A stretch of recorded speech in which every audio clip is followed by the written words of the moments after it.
now that there's a button to be pressed, it might be going live. It is a question of, I don't even know. It's YouTube, probably. Is there? Connor's working hard. There we are. Look at that. It's semi-functional. No, YouTube, now would not be a good time to insert an ad. Calm down. It's always a good time. Hello, everyone. What you are seeing on screen now is official Jim Sterling gameplay. So, enjoy that. I love how it's a chatbot. Boring boss fight. It's an overlay inside an overlay. It's an overlayception. It's kind of great. I take it many of you have heard about the great blockbuster video game that is Saints Row that was released recently, to great acclaim, of course, and general mockery. Saints fucking Row. The sad part is Saints Row has gone through a rather interesting little development history, sorta. Not necessarily this one, but the original Saints Row way back in the day was essentially just Grand Theft Auto and not a whole lot more because, well, I figure, okay, we can make GTA 2 and it'll be popular.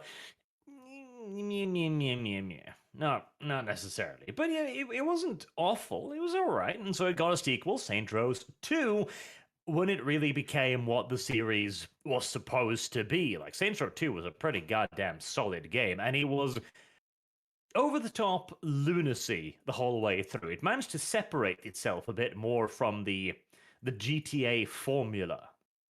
It very much felt like its own sort of take on the sandbox formula, and also sort of spoofed on the whole Grand Theft Auto sort of genre as well. Mm-hmm. It was a bit like, because already at that point, Grand Theft Auto was starting to head more in the serious direction, which I don't agree with. Like, San Andreas was alright, it was one thing, because honestly, it told a story that, frankly, pretty much had never been told before. Like, the perspective of, like, a gangbanger from the Bronx or whatever the hell American shithole city that was supposed to be, being betrayed by his fellow friends, etc. You know what? I can go for that. Like, in an age where every story has been told, that was a relatively fresh one. But I hated 4 because, oh, you're an Eastern European mafia immigrant. The police get on you if you drive over the speed limits. Like, it was taking itself way too seriously, in my opinion. And Saints Row was a fantastic kind of antidote to that. I didn't even mind Saints Row 3 at all. Actually, I thought Saints Row 3 was pretty cool. Like, you could already then, see, with the benefit of hindsight, I can see that things were starting to go wrong, because Saints Row 3 took the insanity and upped it to 11, which had beneficial parts as well. But then we had, 4. And then Get Out of Hell, and it's like, oh, they're taking the joke and they're beating it over the head, and it's like it's not really funny anymore. Like, there were some elements that were alright, but it sort of lost its flair. Yeah, it got into the problem where it was constantly trying to one up itself, and like, you don't actually have to. Like, that's the thing. Like, if you would just do 2 and 3 again, but with, maybe different characters, maybe a different setting, maybe fuck America, do this somewhere else, you could do that and it would still be good because the formula is solid. You just need to change up the joke a little bit. Taking what was a good joke, a right in the strike zone joke, and then just upping it to 11 doesn't necessarily improve the joke. Yeah, it didn't really. It wasn't fun or funny anymore. That and the gameplay of 4, like the transition from 3 to 4, they upped the vehicles because people are like, oh, more vehicle customization. But then they gave you superpowers, which completely undermined the idea or use of vehicles, making them almost detrimental to use, which was quite sad and tragic, really. Yeah, no, like I had a eureka moment in 4 because for a while I was enjoying myself, just flying around doing superpowers thing. Like, oh, this is prototype, but Saints Row, like, okay. But I remember having just this moment when I was destroying yet another alien base. I was like, why am I doing this? And I haven't been in a car in this entire video game. So I got in a car and started driving around a bit, only to realize this is way slower than fucking flying. Yeah. There's no purpose, and you weren't rewarded, and a lot of the enemies were designed in such a way that it was actually punishing to do. Yes, and that awful color filter thing they plastered onto everything. Like everything had this weird darkish purpley tint to it. Yeah. That was in the era of filters, where every game had to have a filter, and filters can work if you're trying to put up an atmosphere real quick for like a scene or maybe a sequence. But when the whole game is like blue or orange, like I reference Fallout New Vegas is a real bad one in this case, where there's an orange filter. It's like everything's orange, no matter what it is. It's a little bit orange. Everything's just a little bit orange. It's just but that was kind of the rise and fall of Saints Row. Like it started out as a GTA clone, then realized, hey, we could do something fun with this. And then they did, and then they did it again, and then they became a victim of their own need to one up themselves. And now we've got Saints Row, which is a reboot. So it's just Saints Row, but it's Saints Row 2022. Let's call it that, right? And my God, is that not the perfect title for this as well? Because it's one of those titles that's like, okay, we're gonna reinvent the wheel. All of those other Saints Row, they did it wrong, but we're real smart, and we're gonna do everything from beginning because we're special, and wipe out all of the history because they think they're somehow so much better. I hate that idea. Yep. I loathe it. They're trying to erase it and make it theirs. These people, the guys that made like Saints Row, this game that we're streaming in the background from yesterday's stream, these people are the same kind of people that are like they don't have respect for Saints Row. It's obvious. They'll lash out at the fans of the Saints Row franchise because they're not immediately buying their thing, and they didn't earn the franchise, they didn't build it, but they're coming in and they're trying to like remake it their own. But they're claiming it. Yeah, as theirs. Like, this is our Saints Row. The old one was wrong. This is mine. I made this. Yep. And again, in case you're unaware, like everything you heard about Saints Row is true. Like, yes, they are criminal super terrorists because of student debts. That's a fucking plot point. Yep. Freckled bitches have been turned into FPS. Rim jobs have been turned into, like, what was it, Rob Steels or something. All of it is true. It is just as bad as everybody said it would be. And just to hammer home the point a little bit too, because they talked about before the game was being released. Oh, we gotta do this because the old ones were sexist. They were dirty, had bad jokes in them. You can't have that. It's terrible.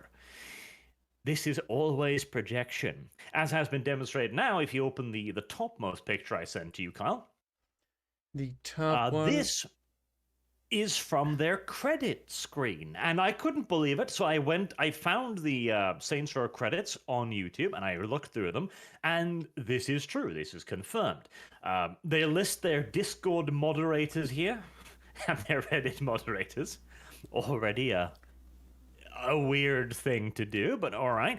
And this, of course, gives us a brilliant opportunity to just what have they been up to on Reddit?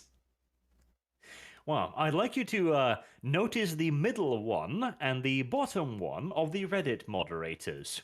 And if you open the second picture, Kyle... It's the black one, you right? will have... yes, the black and blue one. Yep, okay, got it.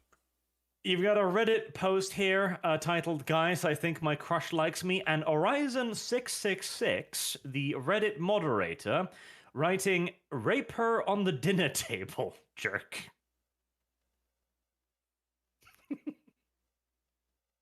Yeah.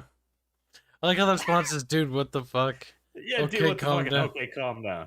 And okay, to which he responds, rape okay, her. peacefully rape her on the dinner table while keeping a cool head. Like, a part of me just thinks it's a shit post. Oh, yeah, no. That's the thing, I agree. Like, to be fair to this is 2 years ago, and it is a shit post. It is a joke, but these are the same people that tell you that you don't get to enjoy jokes in your video games. You're not allowed to have freckled bitches. You're not allowed to have rim jobs. But they're doing this. They think this is fucking hilarious. Mm-hmm. Now, is the Horizon guy associated with the development, or is he just a moderator? Well, he's a Reddit moderator, so as far as I'm concerned, he is a member of the team. I mean, he's in their credit list. They consider him to be a member of the team. They're retarded, and they're like just doing it to be nice. I don't know. It just feels weird to me that you would do that. By their standards, be damned, is what I'm saying. I know, but I'm just the thought process. Like, okay, you know, he helped out with the development, give him a free, or not development, sorry. Maybe he did, I don't know. Fucking give him a free copy. Thanks for helping moderate, you know? But then they slap him on the credits. This is weird. Weird to me.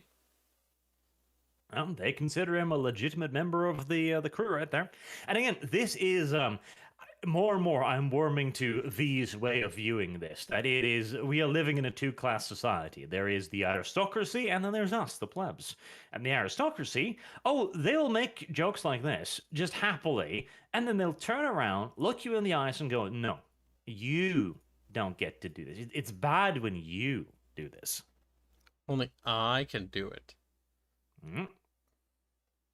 And if you open the next one, the horribly white overlay one, you'll see the third Reddit moderator, Basketball Highlight. Now, this one's even spicier because it's posted on Barely Legal Teens, which, I mean, okay, I mean, they're legal, so there you go, fair enough. But the further header down there, Kyle, the other one, Rape Kink. My first rape bait. Today I will constantly updating the post with the news. Rape bait. Now, is it possible these people share the same name, or like it's very like it's just I don't know, it's just weird, okay? It's like, all right, the top one is like, okay, so you frequent barely legal teens, right? Fair enough. Like, teenage girls tend to be the most attractive and so on. It's a male thing, all right. His comment, that kid looks 15, to be fair. Like, okay, I mean, once more, interesting subject matter there, but fair enough. But the next one I do love, Rape Kink. My first rape bait, to which he says, can you describe the sex a bit more, if possible?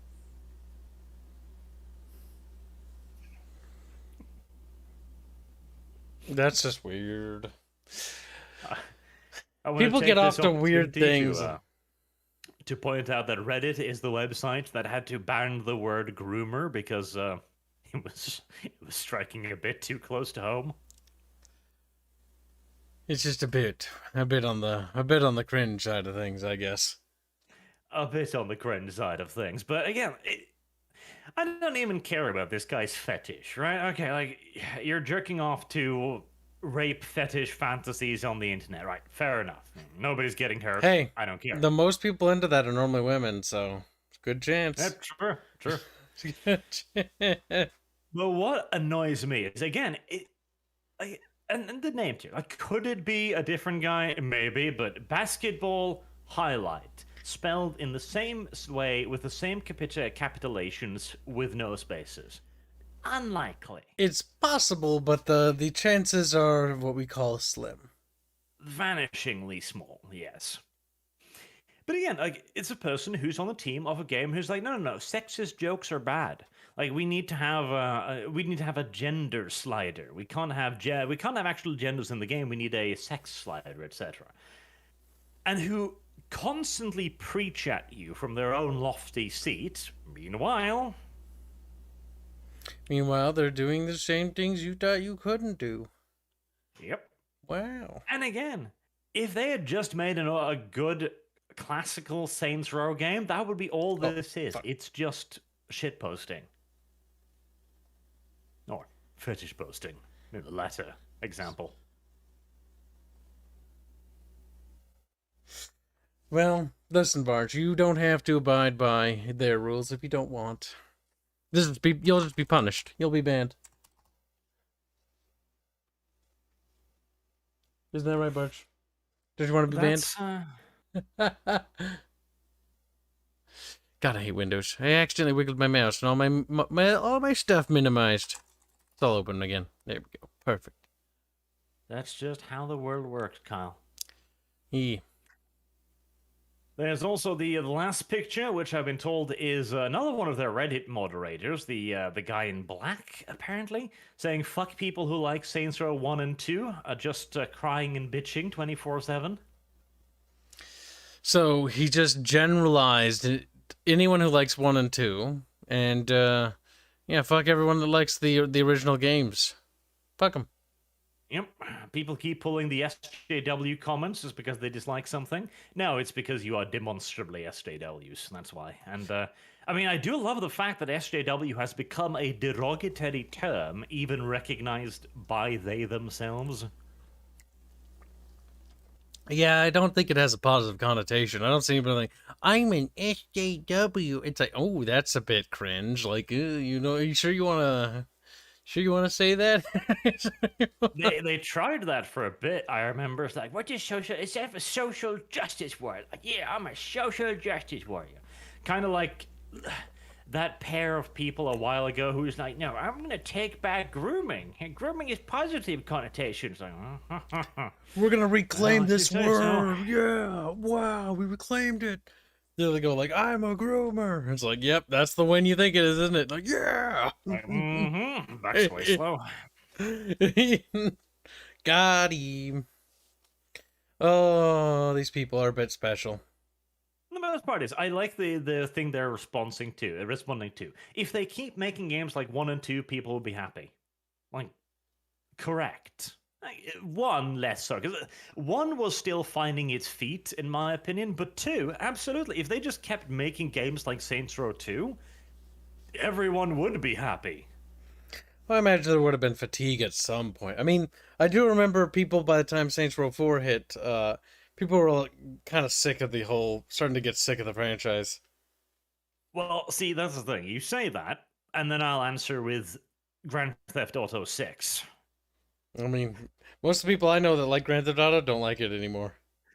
Yeah, well, that's the thing too. Like, fatigue is only a problem if you're not cycling your user base, shall we say. Hell, how many Marios are there? Like, if done well, you can pretty much just keep making the same title over and over and over and over and over and over and over and over again. Yep, but generally there's a pause between release. For Mario's, there's actually quite a pause between each game. There's either a pause, or if you're intelligent, you'll do something with the formula. Because at the end of the day, Saints Row isn't necessarily about the Saints, or about the boss character, or about the setting in America, etc. It is a style of gameplay. It's Grand Theft Auto that is self-aware, shall we say. It's a game that understands, like, okay, you want to blow off steam and be a crazy bad guy in an urban environment.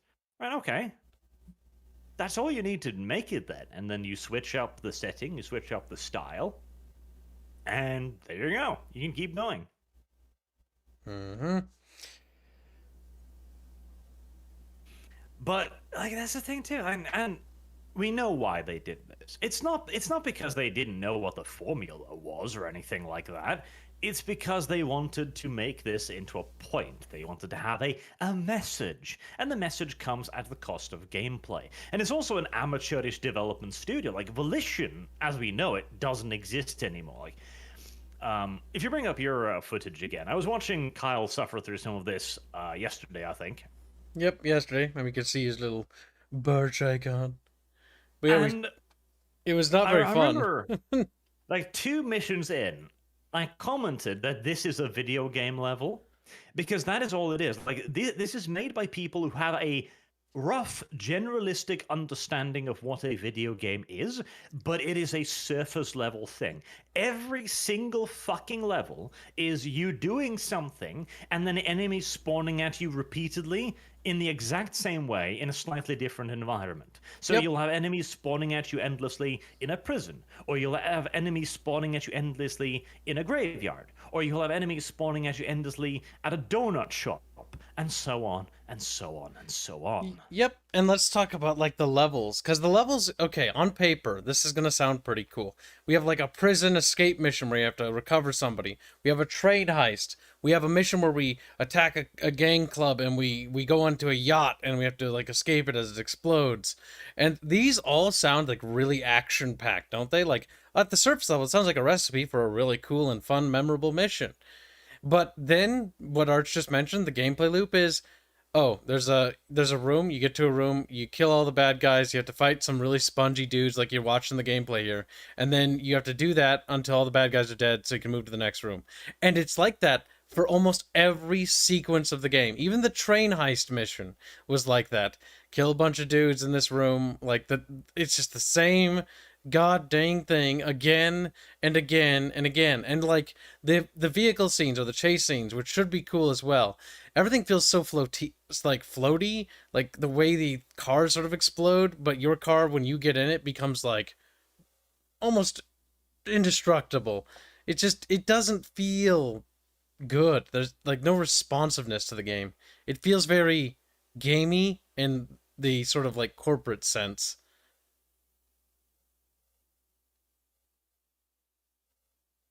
Yep. And again, like you said, it sounds cool. Like you've got an escape scene where you get in a car and certainly it's running right now, perfect. And you drive around in like a valley style scenario, and you're doing jumps and shit. You're jumping off the roof of the prison. You're jumping off stone ramps, all kinds of stuff. And if you describe this, if you write this down in a design document, it sounds good. Like, oh, then you jump onto the roof, and then you jump onto the canyon, and then you jump over the prison, and then there's a helicopter in the way, and you jump over the helicopter.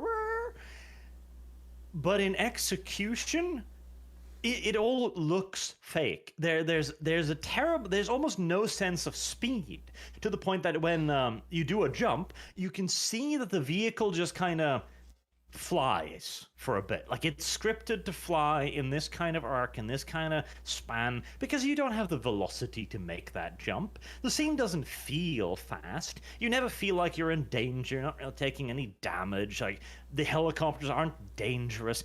It's all just a move from point A to point B with scripts in between. It feels very forced.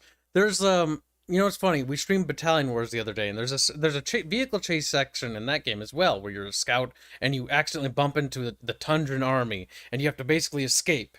And in that, it's like a rated friggin' E game, right? So like it's meant for kids.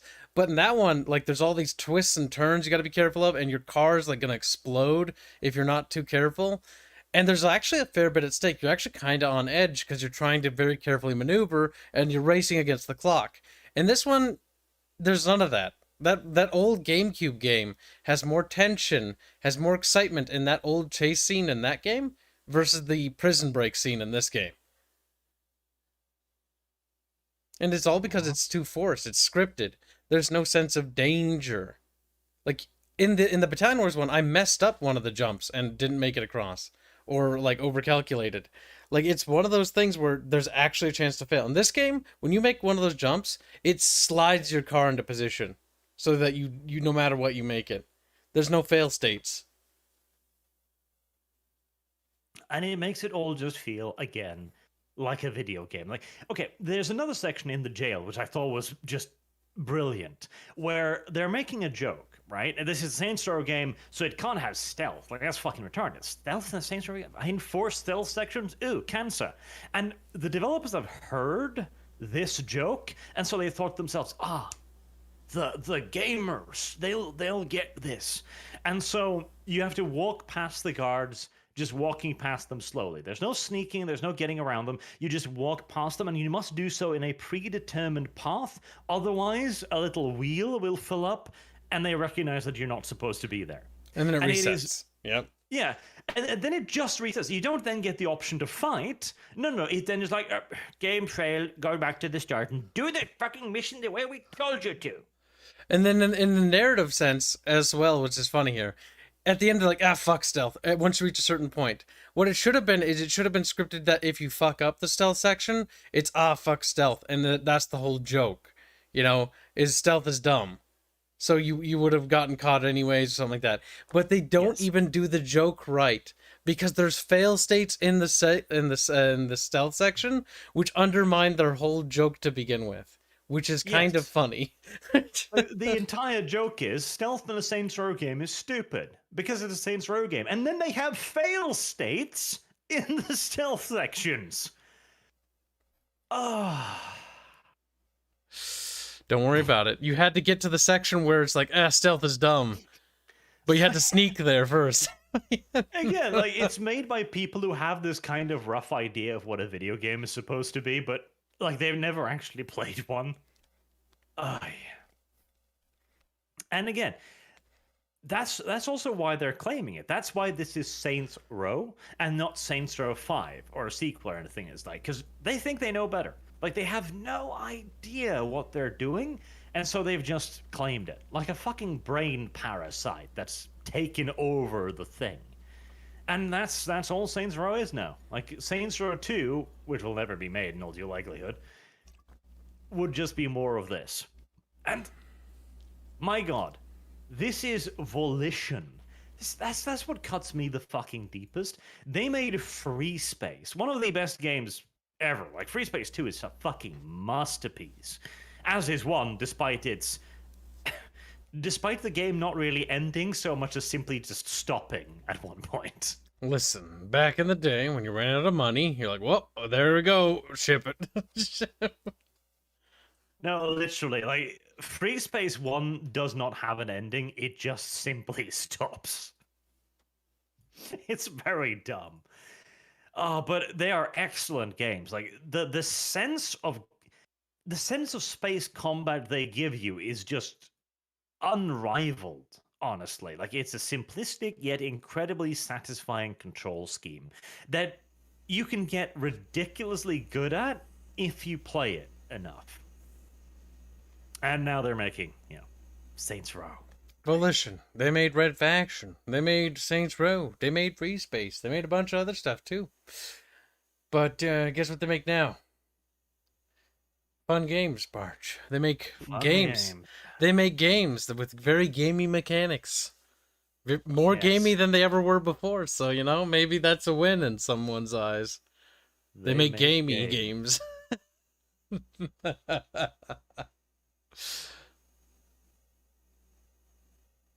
It's actually tragic. It actually is. And here's the thing too. This is the peak. I mean, this is genuinely, I'll send another article here. This is the top of the mountain. Like, we have reached peak wokeism. I am calling it officially today.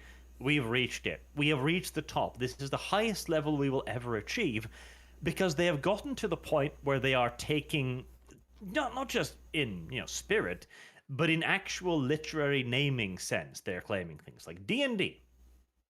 There will be no 6th edition of Dungeons and Dragons. Instead, there will be one D&D. This sounds like something Microsoft tried to do. We're like, we're going to change everything into this new thing, and everything will be like this. And then nobody liked it. Then they changed it. This is the reset for D&D. Like, a board game that has decades of story, that has countless volumes of fluff books. Well, all of that is now right out the fucking window, because the people who run it now, they're pretty sure they know better. Oh, don't worry. This won't be the peak either. This is only the beginning. No, it can't get worse. It will. In a way, yes, but no. This is the peak, because they have conquered. Like, they have won. They've claimed D&D. Like, D&D is theirs now, and the next D&D 1, like the next reset of D&D, will be something completely different. Like, D&D as we knew it is dead. Like, it's gone. Like, it's completely reset now. This is a new continuum. Yeah, but they were twisting it from the beginning once they started getting a hold of it. I'm in my opinion of this whole thing is that this is only the beginning of more things to come, more cancer things. And it's only going to get worse from here on out, especially because once they have hijacked this, they're going to move on, and they're going to move on to the next thing, and they're going to do the same thing they did here. Like they're doing already with Battletech, like they're doing already with Warhammer. It's happening everywhere else. There is no IP that isn't safe anymore. This is just the norm. It's sad. And that is the thing again, because now this is their era. They have become the establishment. Mm-hmm. They with the capture of D&D like this is it. And now their popularity will begin waning. Like it will become cool again to hate D&D straight up. Like people will go, D&D 1's really stupid. I play obscure insert name here. Yep. And they're gonna move on too. Oh, see, of course, the cycle continues, Barch. It's never gonna end. You know exactly what's gonna happen too. So I've been given a bit of a lowdown of what they're starting to do here with this setting. Like one of the things is monsters can no longer crit. Like critical hits are only for players now. So yeah, it's the beginning of the mollycoddling. You know, you can't have players just randomly losing in the game. That'd be terrible. I don't want to die. That hurts my feelings when I die. It's like, okay. No, you can't have that. It's terrible. I don't like getting bad rolls. I only want good rolls. You got it, Kyle. It's one of those things. And of course, ones are no longer always a failure, and 20s are always a success now. So if you roll a natural 20, that's a success no matter what, no matter the difficulty. But if you roll a 1, there's still a chance you could get it if you have high enough skills, etc. There's no such thing as a failure now. Mm-hmm. Only degrees of success. And the monster manuals are, of course, being completely rewritten. There are no evil monsters anymore. Like, there's no evil factions. Orcs aren't inherently evil. Drows aren't inherently evil. Everything has just become a slightly different flavor of human now. That's what it is, because we have taken our morality system and we've imposed it on everything. I don't even think that's even 100% accurate either, because it's more like it's become communism. Like it's everybody is the same, because even humans culturally are different in vast ways. And in D&D, when you look at the races, they're all just the same. Well, that was the thing. The original D&D, the idea with the alignment system was to have radically different world views and philosophies that would be entirely normalized. Like this wouldn't be like viewing it from the human perspective is incorrect to begin with. Like the evil characters of hell, for example, like a succubus, will have a view of the world that is completely different to that of a human, and they will view it as completely natural. Like they won't view themselves as evil, they will view themselves as normal. They will view humans as just ridiculous creatures. Like, what the fuck are you talking about? This law, legality, these concepts, these are ridiculous concepts. They're antithetical to them. Whereas now, what D&D has done is they've simply imposed our morality onto everything. Like, the succubus is now bound by a human's sense of morality. Maybe that has to do with the fact that the writers themselves can't comprehend something that's outside of their frame of reference. Yep, that's probably part of it too. Like, for them, the morality is all-consuming. It is more important than everything else, and therefore there must be a message to be sent. Well, it's a bland system, and if there's competitors, now's the time. There was also, let me see. There was the recently released storybook they had too. The Radiant Citadel. That was the one where they bragged about it being the first D&D supplement written only by black and brown people, because that was what they cared about. Like, that was the fucking sales pitch. So, is this book any good? I don't know, but black people wrote it. It's like, oh, okay. Like that is not a sales pitch. You can't sell an item based on that. It has to be, what is this item? Like what is it? What does it stand on its two legs for? It's very strange. Radiant Citadel, by the way, excuse me. But yeah, there we go. Actually, I found the article there. You can bring this one up. Polygon, of course. Dungeons and Dragons' next anthology is written entirely by black and brown authors. Oh well, thank God. Like, I don't care if it's an interesting history or if it's a good setting or if it's anything like that, but the skin color of the people who wrote a book, oh yeah, no, that's what I care about. It's pretty stupid. And the best part is, this isn't even like a dungeon or an adventure model or anything like that. Like, this isn't a story that they wrote out like, okay, this will be the story, you'll go on, you'll fight these and these bad guys, and you'll get this and this stuff and these quests. No. The Radiant Citadel is a hub world where there's no violence, there's no conflict of any kind, and all the different races live together in perfect harmony. It was described as a place for the players to kick back and relax in between adventures. So it sounds like there's nothing happening. Yeah.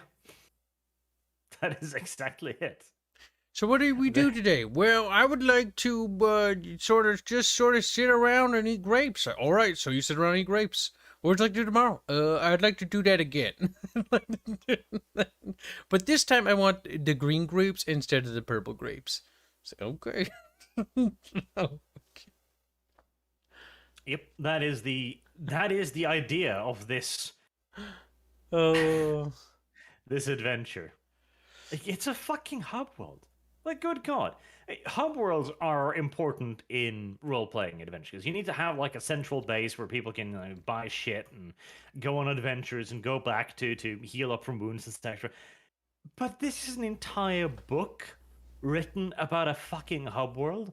And the entire, like, because you do these things by necessity. It's like, okay, well, this is a game world, so there's got to be somewhere to sleep so that people don't get fucking raped all the goddamn time. But this is now the point. It is not a side thing. It's not something you need because of a game mechanic. It is the point in and of itself. The actual adventure has become an addendum to the hub world. So, like, guys, I'm not gonna lie. I'd like to get the adventure part out of the way so we can get back to the real action. So, I'm gonna eat, an apple today. The real adventure. What are we doing? Let's go to the soy latte stand together.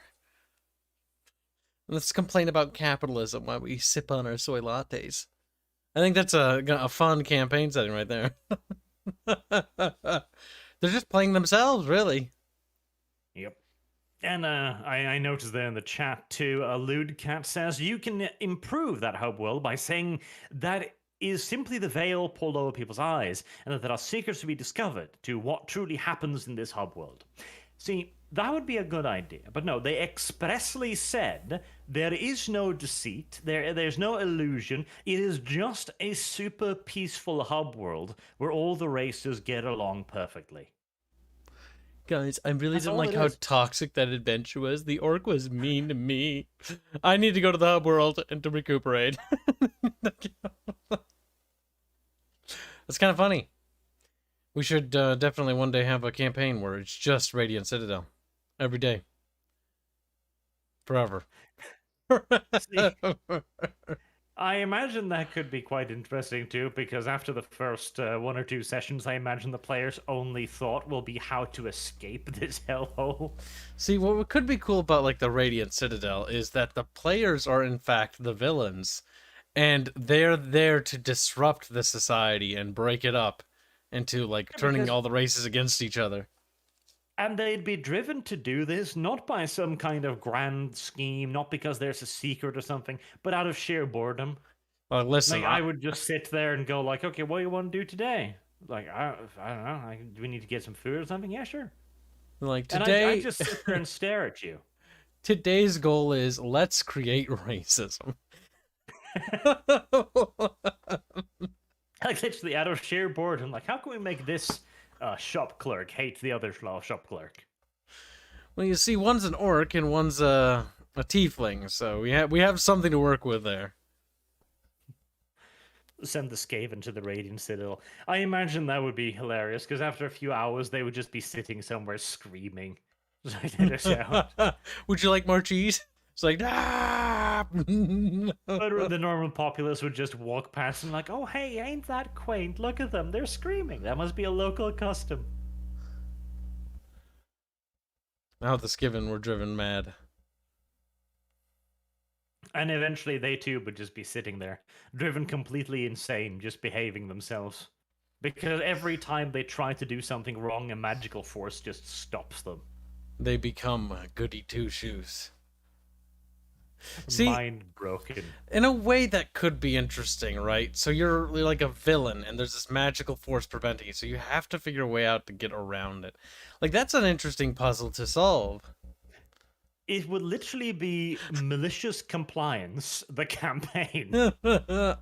How can we meta this? How can we literally. The meta conversations in the chat would be, or in the party would be, on levels of fourth wall breaking that would really break your... it would blow your mind. It's like, you can't steal.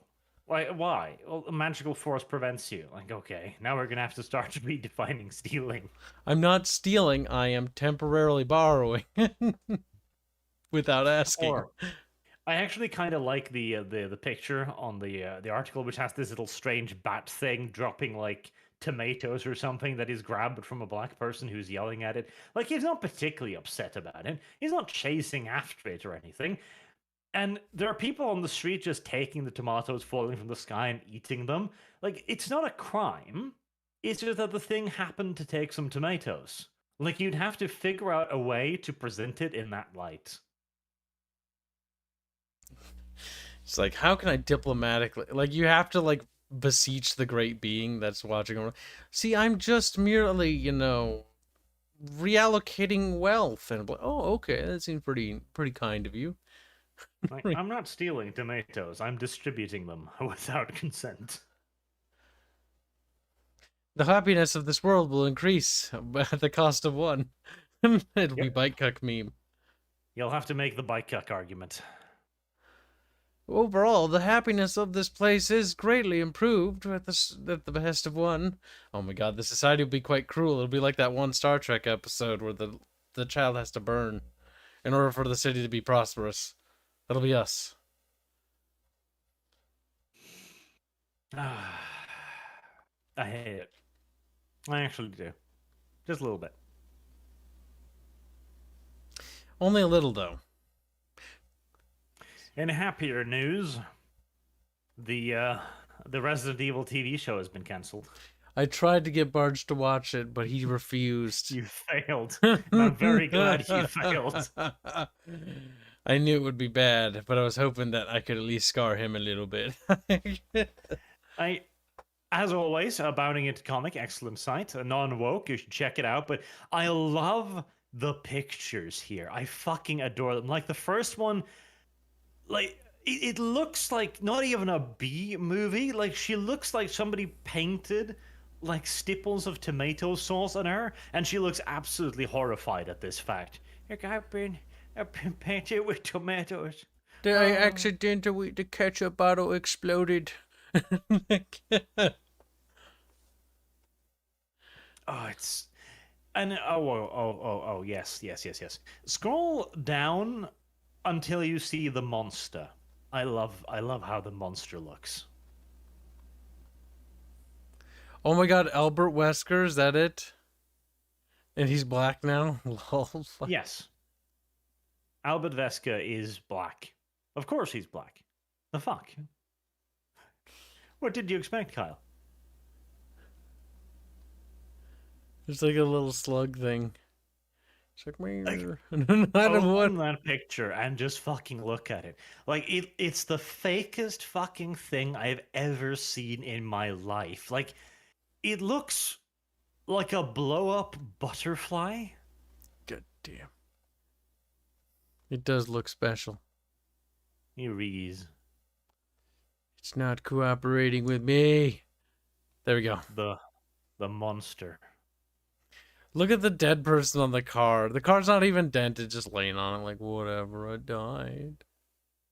Oh, they didn't have the budget to destroy a car, Kyle. Like, Jesus Christ, you know how much You that can use costs? my little rinky-dinky car in your movie, but you cannot damage it. Okay. You better fucking watch it afterwards, too. As this monster just cooms red mist all over the place. The place is covered in its red misty spunk. That's It was a stupid. TV show. That's actually stupid. It was a TV show, Kyle. And I dare you to tell me otherwise. It's a TV show you should have had the pleasure of witnessing, Arch, but you resisted.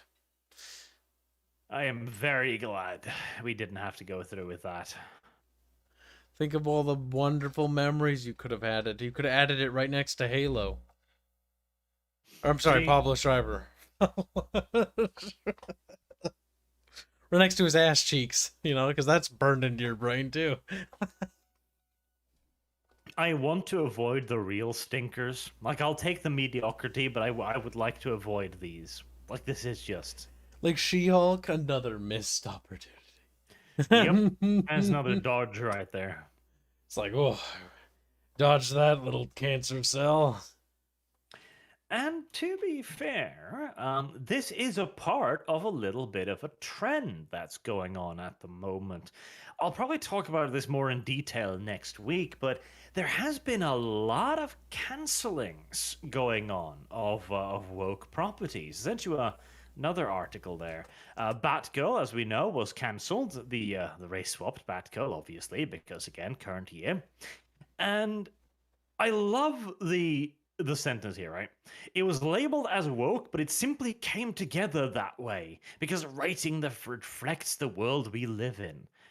Again, this is the absolute disconnect between us and them, their side of things. They look at the world and they see something completely different than we do. Like here, you have a Batgirl spinoff with a trans flag bat.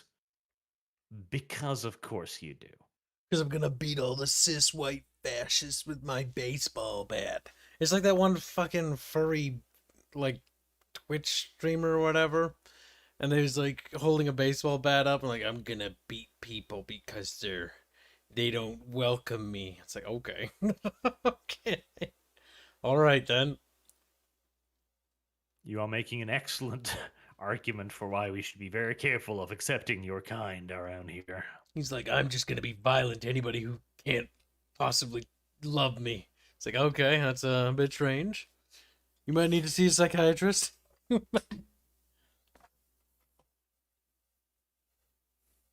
But this has been going on for a while now. It's not just DC either. And DC has been having a lot of heads rolling. HBO has been doing this too.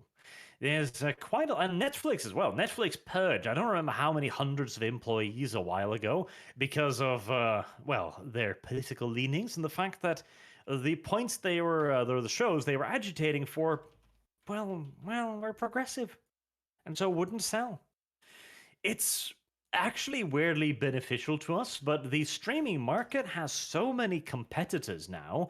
Where you've got Amazon doing their Prime stuff, you've got HBO Max, you've got Netflix, you've got Disney Plus. There are too many dogs fighting for the same bone right now. And so programming made purely for point-pushing reasons or ideology, well, it fails. They just don't have the viewership because they've actually got to compete now. Imagine that. Or just like, a bit tragic. I don't think Absolutely terrible. I don't think I'll be fretting or losing any sleep over this. At the end of the day, our true allies are the fucking mega corporations. See, the thing is, when it comes to corporate side, is the corporations will do what corporations need to do to make money.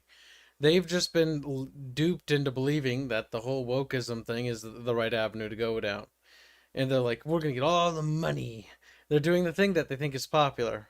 And because the people in positions of power are telling them that this thing is popular.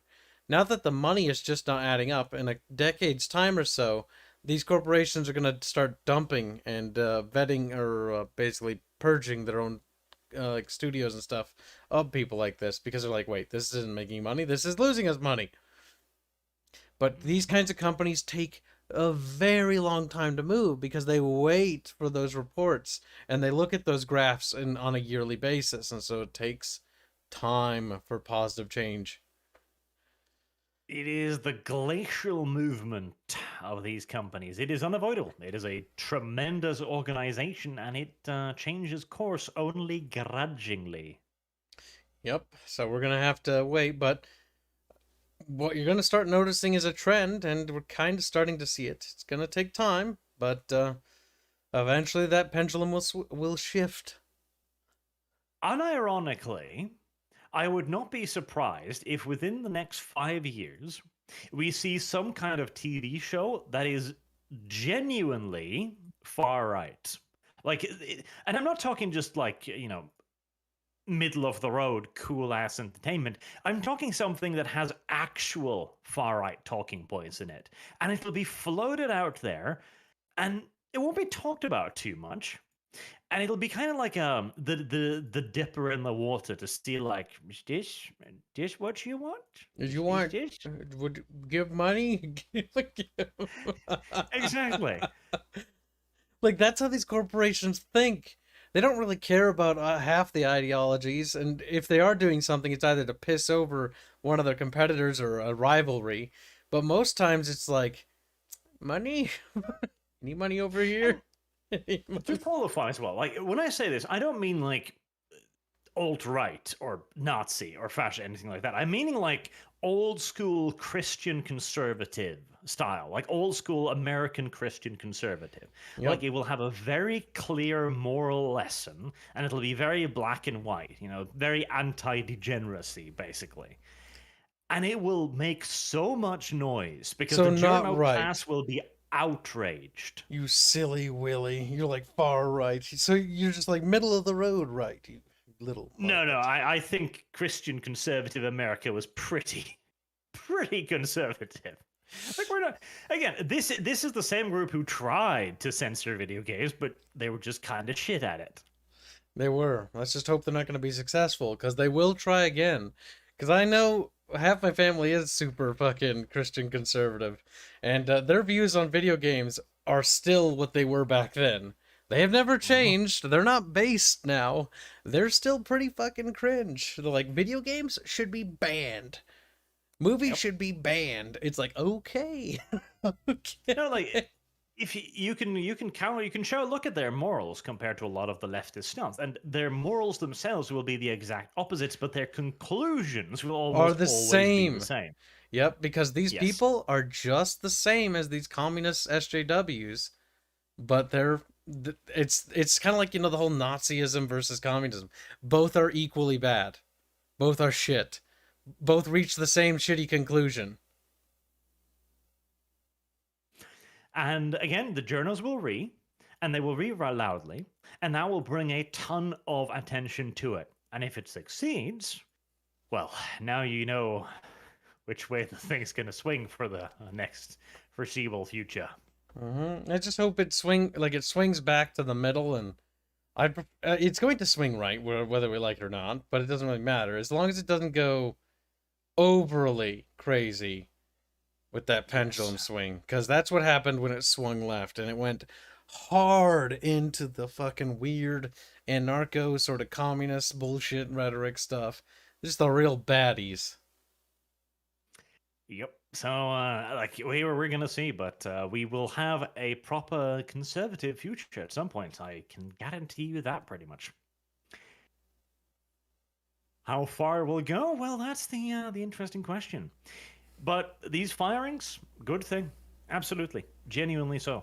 I think it will be tremendously beneficial for us in the long run because we will be seeing shows going a little bit more proper. Now, that leads me kind of. I want to talk a little bit about the whole HBO thing, Game of Thrones, too, because not season 2, but episode 2 is tomorrow, and that's where I think we will get to kind of lay the groundwork for a lot of like, okay, where's this heading? Because the first episode was just a lot of exposition. It was a tremendous exposition dump. It needed to introduce all of the characters, establish all of their personalities, and establish the whole world, and then just be like, right, okay. Hold now, on. we can Hold get on to your started. panties there. Let's not forget that the writers here are actually pushing woke stuff into their show and are blatantly, openly promoting it. Like, yes, we do think that there's too many white people. We need to get rid of them as quickly as possible. Also, men are bad and misogyny bad. And it's like, oh, God. But a lot of people are so desperate and so sad, really. Not, I don't want to use the word pathetic, but maybe. They're so pathetically sad for content that they'll look at anything. They see that's somewhat mediocre, if you look at it through a certain lens, and be like, it's the best thing ever. It's like, yep, we've reached that point. And I don't even blame the poor fuckers. There's just nothing else out there. No, that is a genuine thing as well, and I think people are being way too soft. Yes, way too forgiving with this show, because the writers themselves have already gone out and said like of all these fucking nutty putty things, and they're already like, yeah, no, too many white people, they're fucking disgusting. It's like, all right, show. Right, show. Calm down. And there's all sorts of people that hang out around our side of the fence that are immediately bootlicking. Like, oh, it's just like the game. No, it isn't. Don't bootlick. Open your eyes, monkey. Episode 2 will begin to show more, I think, and we can start thinking about it. But the thing here is as well, right? There was also already a little bit of a swing, because they talked to the actor who plays the one and only black guy, the diversity hire, and he was approached on set as that too. Like, people went up to him and go like, "Oh, it's so good to have your representation here." I think I'd slap that person myself, but hey, paycheck's a paycheck. Fair enough. That's kind of disgusting.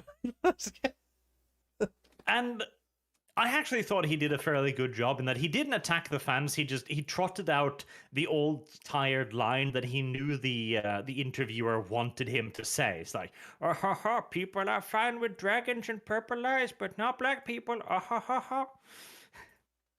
Actually, with the actor himself, the guy, the black guy with the dreads, like, he's actually not a bad actor.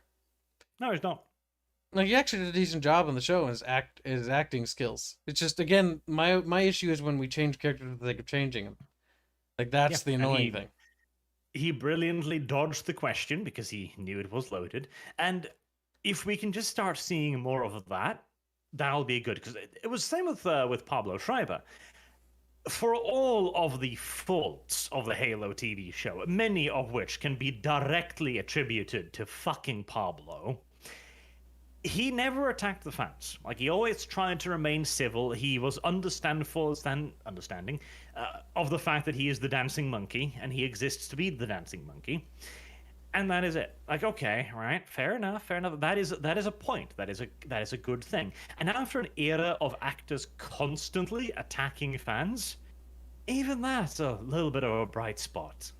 Yeah, but he should have pushed for it more. If he truly was, thinking about the fans or anything of that nature, respectful, he would have pushed not to show Chief's faith overly much. Well, that's because he doesn't understand. Like, again, I don't think that was malicious from his side. I think that is because he just has no idea what Halo is. Yeah, like, he admitted as much. Like, he tried to play Halo, but he was so shit at video games he had to stop. And honestly, I think if an actor can't get into a role, and just from the actors of old, because I respect a lot of the older ones too, like, if you can't get into it and you're not interested in it, you shouldn't take the role. You should let. I guarantee you there are other actors who are just as talented, but will be like, oh yeah, dude, I'd love to play Master Chief. Because Halo's a pretty popular series. I'm pretty sure that we should get actors that are actually into the role. Be like, oh, I would be honored to play Master Chief. Like if they're super into it and be like, I absolutely love Halo. That'd be awesome. I want actors like that who actually want to play the role, not actors who are like, I tried to play the game and I kind of like got bored, so I didn't play it anymore. It's like, oh, I don't. You're not that enthusiastic. I don't want to see you in this. Oh yeah, I absolutely agree, but it's difficult to ask somebody to turn down $1 million paycheck.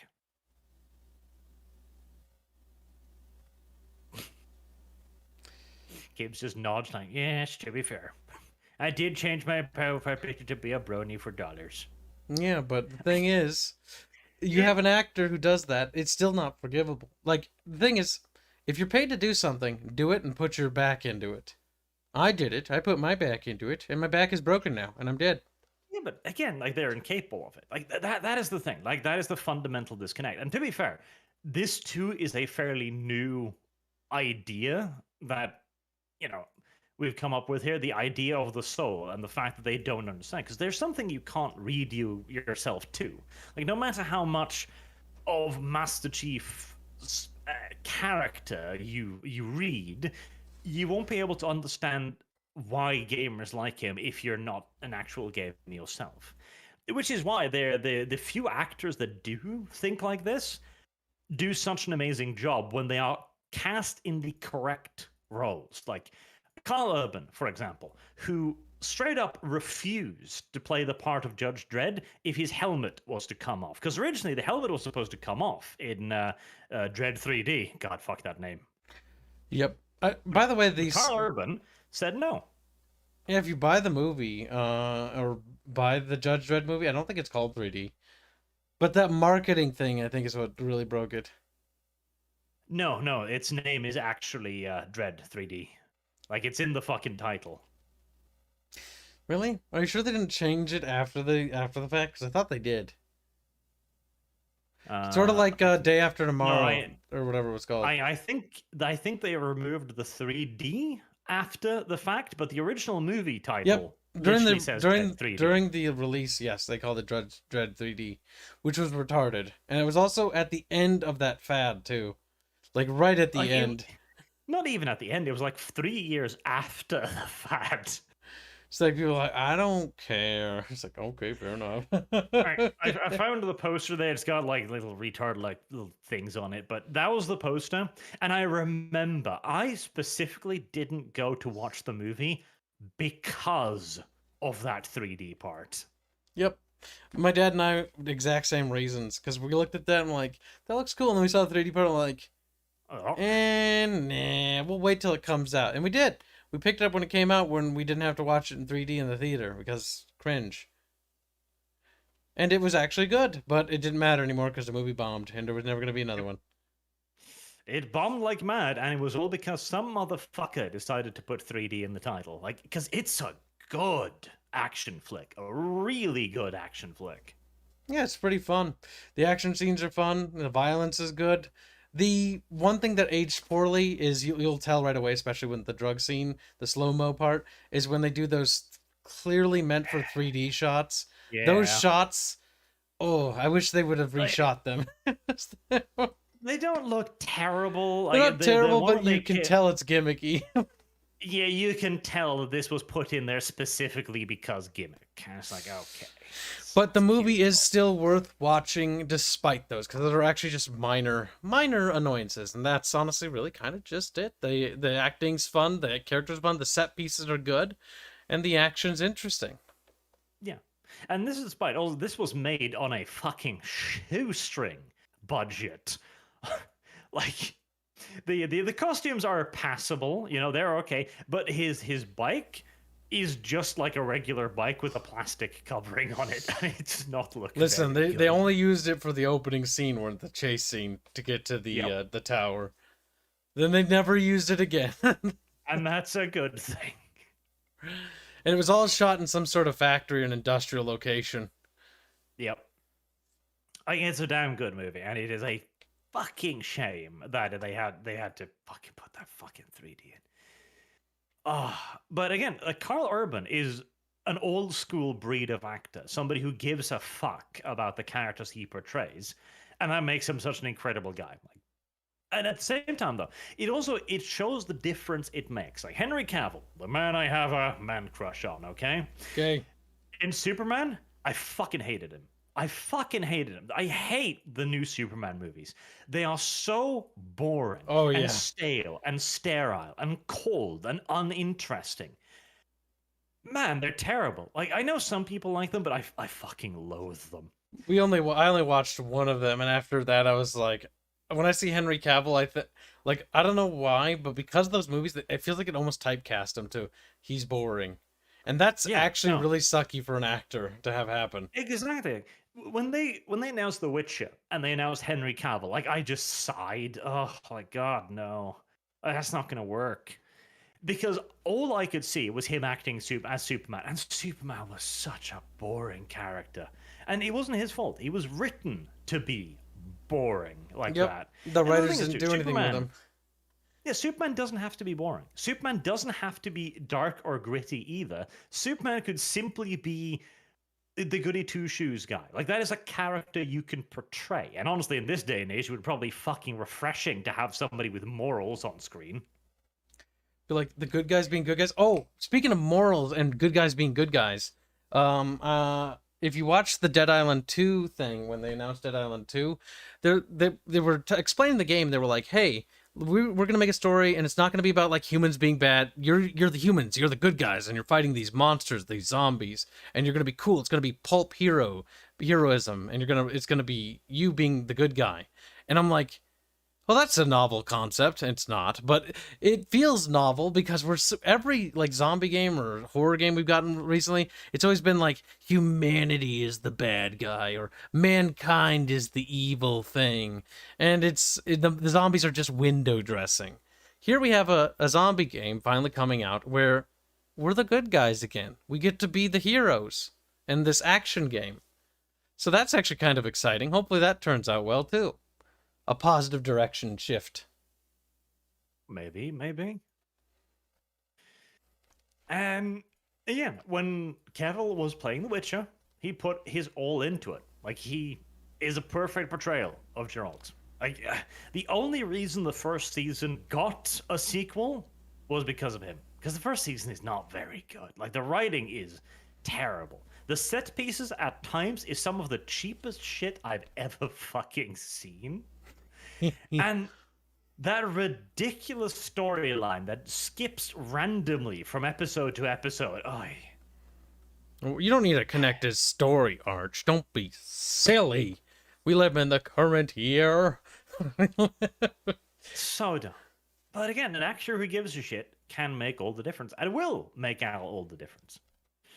It will be great if we can return to those times. But, well, I mean, think about it. The leading actors of our time are who? Yeah. I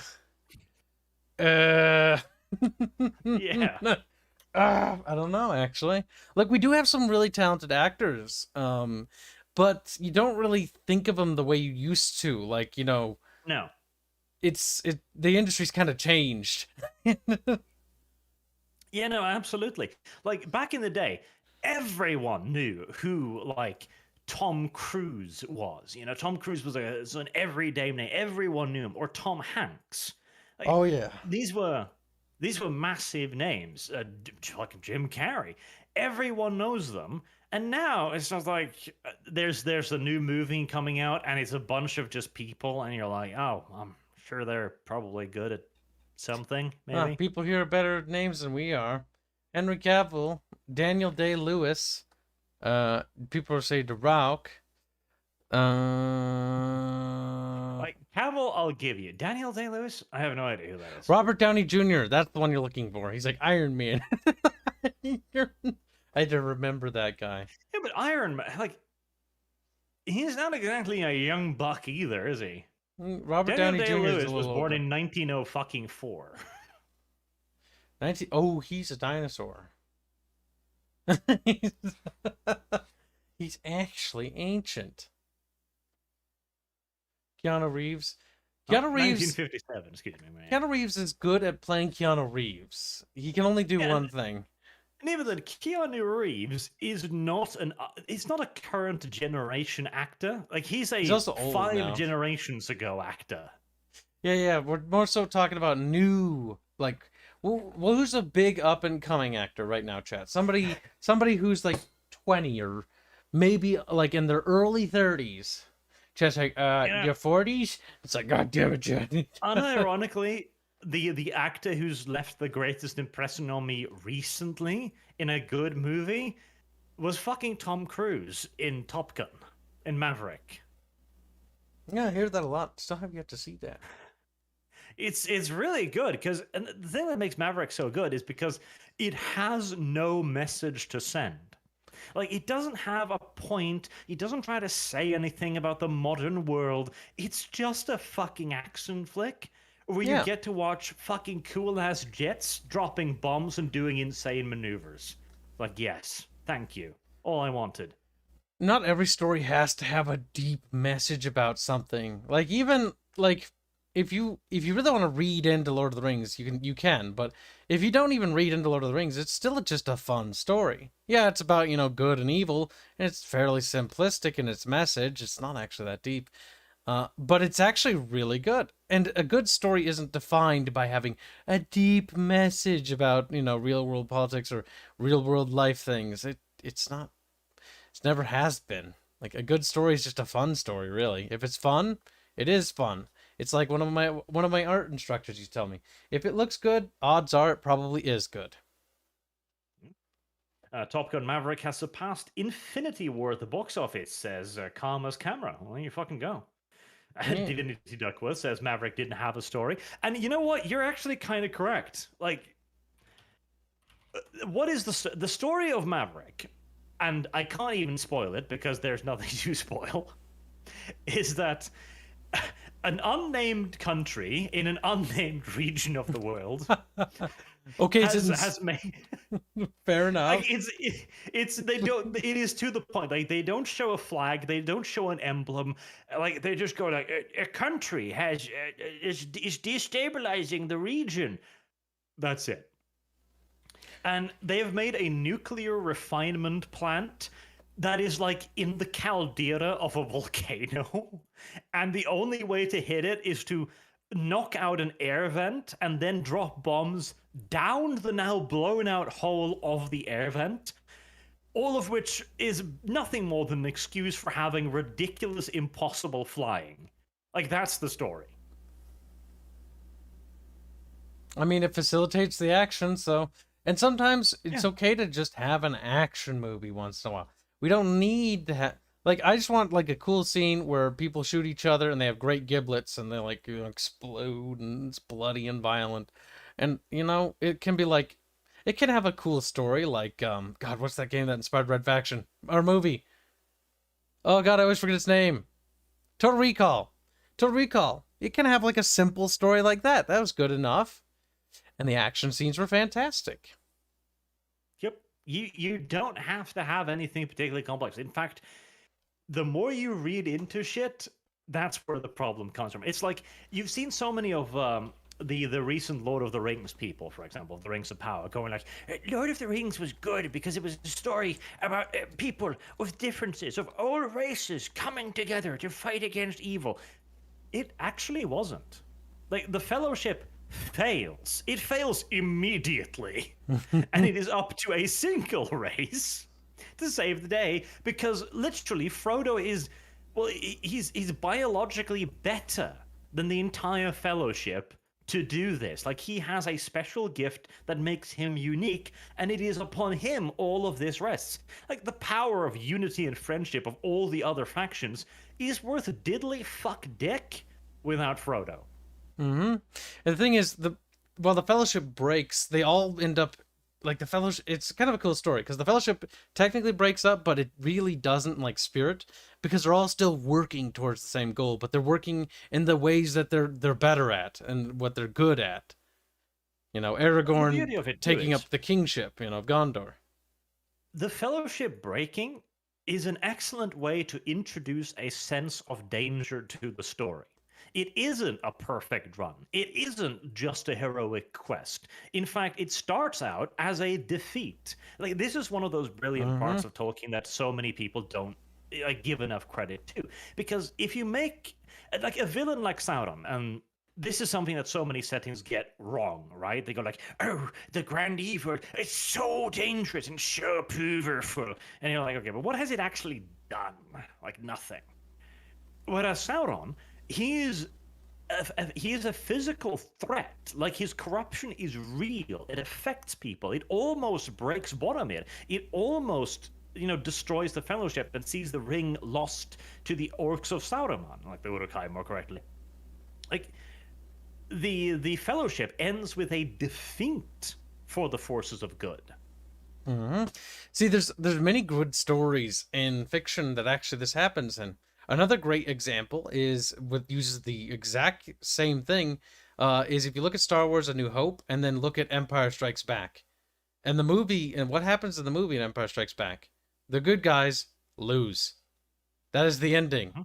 They lose. They get their asses kicked. Luke loses an arm. Han Solo's captured. The rebellion, by and large, has been broken and battered and is in full retreat.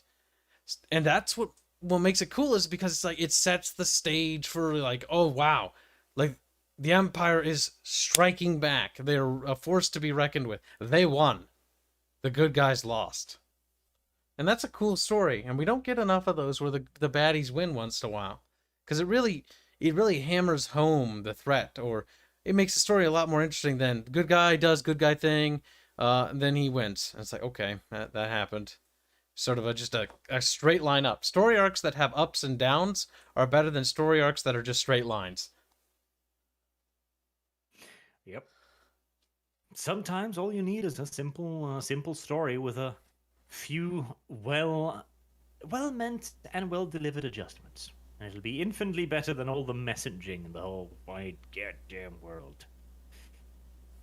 Like in the case of fucking House of Dragons. Oh, that birth scene was so fucking stupid. And also, this is a little bit of a rant. I might actually do it even in the Rings of Power review for tomorrow's video. But one of the things that really annoyed me is how the entire point, and the creators of the show made this clear too. They were like, "Oh, the birth. It was about how women are just tools in a medieval society. It's so terrible to be a woman. She was killed, and it was for no reason. It was pointless." Meanwhile, you see a man getting his head smashed to pieces by a fucking axe in a tournament brawl.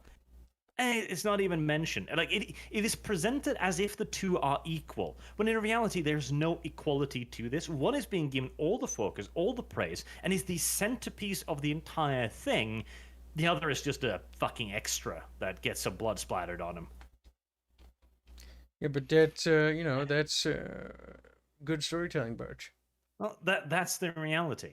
Like, to paraphrase our good friend Joseph Stalin, a man's death is a statistic. A woman's death is a catastrophe. It's a disaster, a tragedy. My God, a big sads everywhere. It's kind of true, isn't it? It is. It is literally true.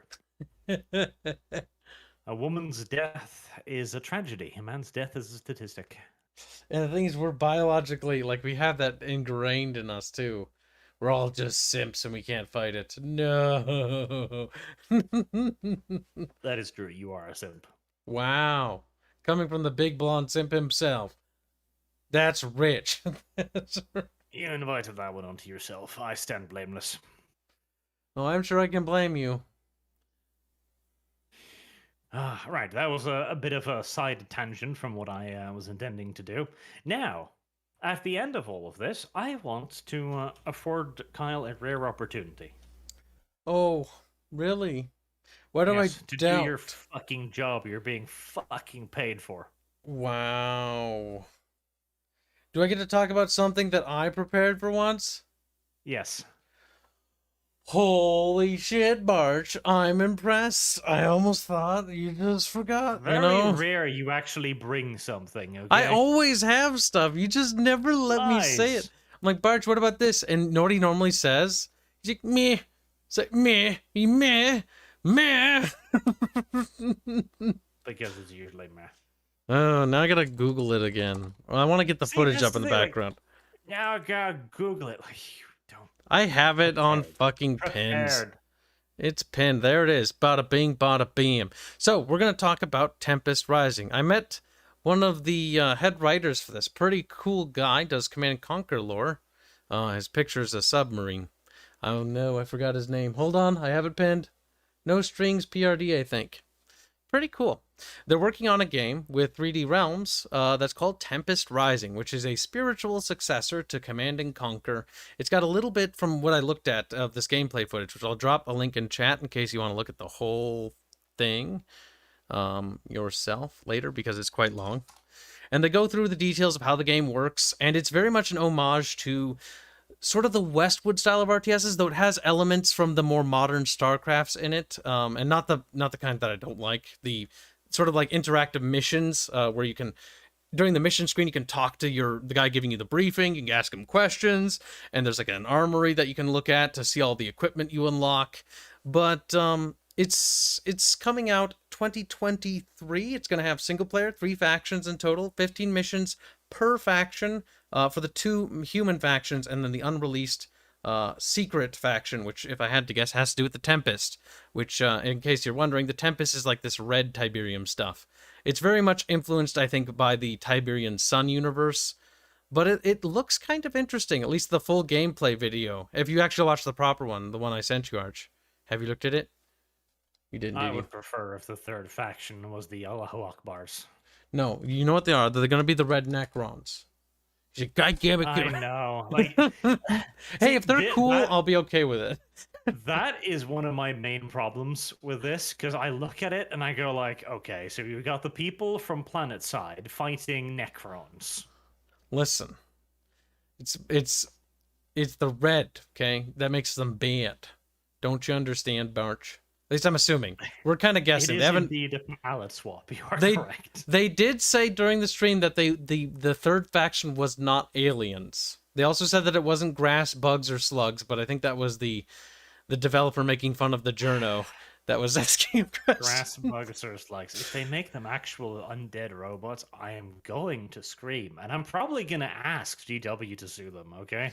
What? Why? But it looks actually pretty good. Like, at least some of the gameplay. Like, I really like the idea because they talk about the base building and how they want to focus on making base building good, which I'll actually skip to the section where they start doing proper base building stuff. And it looks actually, it's very Command & Conquer. Like, you can build walls, you can build turrets.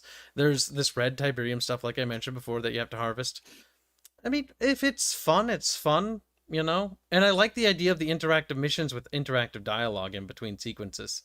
I think that could be kind of cool.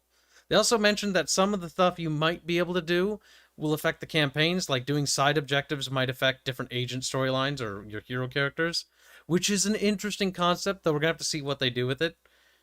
Because if you remember right, Tiberian Sun had a cool idea where you had some bonus missions that would affect the actual main storyline missions. I was kind of hoping they'd go with that route, but expand that, because that could be really cool. What do you think, Blondie? You haven't looked at the gameplay, have you? You haven't looked at it. I have, actually. I looked at it, and... Now, I am more skeptical towards this, because I'm sitting here thinking to myself that little old Kyle may have become a victim of the nostalgia bait. Because, in theory, I like a lot of these ideas, right? Okay, a return to Command & Conquer style stuff, an RTS that aims to have a story, like... a reason to play the campaign beyond it being an extended fucking tutorial? Yes, very much so. And hey, if it even can introduce some hot commander characters, fantastic. Good old-fashioned Red Alert stuff. Great. But there is a thin line between homage and ripoff, and I'm wondering if they aren't getting awfully close to that line. Like, some of the buildings, some of the human units look awfully inspired. Yep, I mean, the writing, when they talked about the story, is inspired by 1990s and 1980s. I think the game takes place in 1997, which I believe is a reference to CNC, actually. But the whole storyline has to do with something about atomic energy being introduced after a nuclear war that happens in 1960. I mean, chat, I will say this, like, user interface, when you want to talk about rip-off things, I wouldn't complain too much about UI. Like, there's UIs that work, and then there's UIs that don't. And generally Yes, like- speaking, like, oh, they ripped off the UI. Yeah, they ripped off, okay, that's a good thing, though, because what do you want them to do, reinvent the wheel when it comes to UI? We've seen what happens when companies do that. You know what you get? Clunky, buggy messes, because the thing is, with user interface, there's a reason why standardization's a thing. That actually hurts my soul. You don't need to reinvent the wheel when it comes to everything. My goodness. Yep. And the thing is, Tyrion, okay, the channel says, but it breaks no new ground. And it does kind of look like it. But here's the thing, too. Like, it doesn't necessarily need to. Like, I'm one of the people who have actually been arguing for games going back to that old system that was fun and worked. I'm just... okay, right. How to articulate this? I think I got an idea, right? Take your time. If this game turns out to be good, feels good to play, and is just a good game, then the fact that they've taken a pinch too much inspiration will be a minor concern, right? But I am very worried that they might think that all they need to do is make it look like the thing you want it to be, and they are using the art style as a crutch instead. I think you mean the game design, because the art style is more, I would say it's very closely planet-sidey looking with the color palette than the Command & Conquer. Well, we don't know about the game design yet. Like, we know the general gist of it, but we don't know how it feels or how it plays in real time, how the story plays out, etc. Like, that's the feel of it. But the base building looks very Tib Sunny with the walls, though they've expanded on the turrets a bit, so the turrets being actual segments to build walls off of, which is a good design decision in my opinion. I'm hoping that walls are actually usable though, because that was one of the big problems in CNC, is walls in the actual competitive play, if you actually played the game properly, were actually a detriment by and large. There's also some gripes I do have with the game, though. You'll notice in the top right-hand corner, you have a money counter. But you'll also notice right next to that counter is a pop cap counter. I'm actually really not a big fan of pop caps. In fact, it's one of the things I don't like about Age of Empires or StarCraft. Or Warcraft, for that matter. Pop caps annoy me. I want to be able to build ridiculous armies, even if it makes my game chug. Like, I'm not opposed to that, but I hope they make it a setting to uncap it. They did mention that they were experimenting with it, so, you know, things are susceptible to change, but I think the removal of the pop cap, or at least the ability to adjust the amount to a much higher amount would be preferable, because I want to be able to cover my entire map in units if I want to. Even if it runs at the pace of, a potato. It could be interesting to see. It's just, again, there's been so many attempts to recreate the magic of Command and Conquer by Command and Conquer at several instances that have failed miserably, and usually a large part of their failures has because they've too lost the soul. Like, they have the window dressing, it looks like it should, but it's just not there. Like, Red Alert, the Red Alert commander ladies of, was it 3, 4? 3. Oh god, 3? 4. We don't talk about that one. Yes, 3. The commander for the American ones, the blonde bimbo bitch. She's the perfect example of getting the base substance but not understanding the point, where they go like, well, Tanya's like a hot lightly dressed woman, right? So we'll just do that, and you get bimbo. It's like, no, that's not the point. Bimbo not point, bimbo bad. Yeah, well, it just looked like a whore. Or the fucking they overdid the psychic makeup. schoolgirl, which was a pinch on the fucking nose. It's a Japanese schoolgirl. Well, I don't get what's wrong, Bart. She's like, whoa, my spine. Oh, yeah. Very dumb. The other thing that they're going to have rolling for them, though, is the fact that, see, it'd be another thing if the CNC franchise was alive and we had Command & Conquer games. But here's the sad reality is the franchise is dead. The genre for the base building RTSs is solely in control of, well, Age of Empires. We don't get Command and Conquer style games. In fact, the market is devoid of any content, which is the tragedy, in my opinion. Mhm.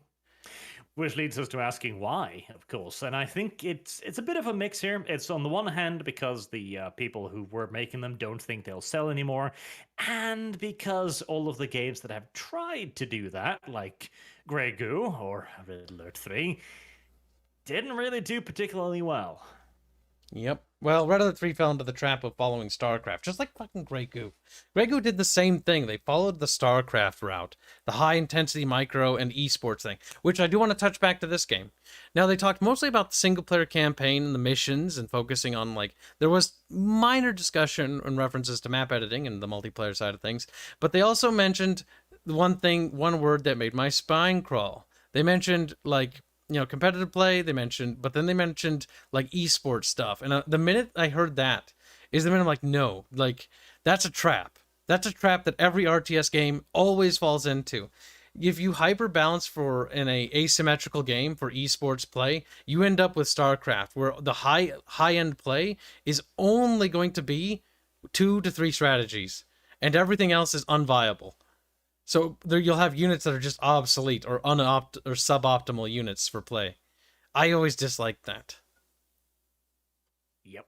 There are many pitfalls for them before they eventually end up a success. But again, like I think a bit of my visceral reaction to the game too is the level of the homage. Because again, I am not at all opposed to people just doing what was good. Like if somebody announced they were just going to make Supreme Commander, but it's going to be named Dubream Demander, I'd be happy.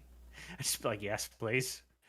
But it is a degree of the inspiration, because I think maybe what my brain is kind of trying to hint at is like, if they're copying fucking planet-side aesthetics, how creative are they really? Like, will they be able to pull off Command & Conquer? I mean, I'll be brutally honest. Earlier in this gameplay footage, there's a barracks for the Dynasty faction, which is some sort of, like, I think, European-flavored faction. They have a Tempest Dynasty, I think, or something like that. They've got this building, which is definitely a barracks. They call it an outpost during the stream, but as somebody who plays RTSs and is an avid addict, especially the CNC franchise, they have a literal hand of Nod. But it's 2 little hands holding a little symbol. So it's like, okay, like it's adorable. It's a bit on the nose though. My nose is a little bit broken, just a pinch. But as if the gameplay and the missions are fun, and if I can just actually play the game with friends and the multiplayer side and just have fun little base battles, and the maps are big and we can have lots of units, then I think that'll actually be good enough to be fun. But if it fails to be fun, and this is where I'm going to touch back to the esports thing. The esports thing scares me. And again, it's still early in development, so if people are vocal, like, don't follow the esports crowd. It's a minority of players. Like, to be brutally honest, it's a minority of players. There's only, like, if you take, like, 1,000 people, like, maybe 100 of them at best will even be interested in esports. The other 900 are like there to have fun. And the esports crowd overbalance things and kill games all the time. Oh, they take the fun right out of everything. Yep, they did it to Dawn of War 2 as well. It's just tragic. Don't overbalance the game. Don't take the soul out of the game. Like, one thing I like the explosions. I love the violence, but I want the buildings to have damage states, because in Red Alert 2, you'd shoot a building and it would crunch and then it would then explode as you blew it up. Like, add more touches like that. And things like that would to really just spring it out, like, persistent battle craters. Another thing from the Command & Conquer games was the map would be covered in craters. It looked like a blasted hellscape from all the violent fighting. Like, take it a step farther and add, like, blood stains and stuff, because you got blood in your game, I noticed. Like, really hammer home the destruction. Make it feel like when you're tearing apart an enemy base, that satisfying feeling of you just ripping the buildings to pieces. Because that's something that Command & Conquer captured so well. There's very few games that I play, especially RTSs, where I'm ripping through an enemy base, and as you're blowing through their defenses and just overrunning their defenses, it feels satisfying, Like, where you're blowing up their buildings, like, there goes their MCV, no more buildings for you. There goes your power plants, no more power. Like, there isn't RTS like that. Like, I enjoyed StarCraft, the campaign, but like when I played the multiplayer, it just didn't have the same, what's the word? Intensity, I guess.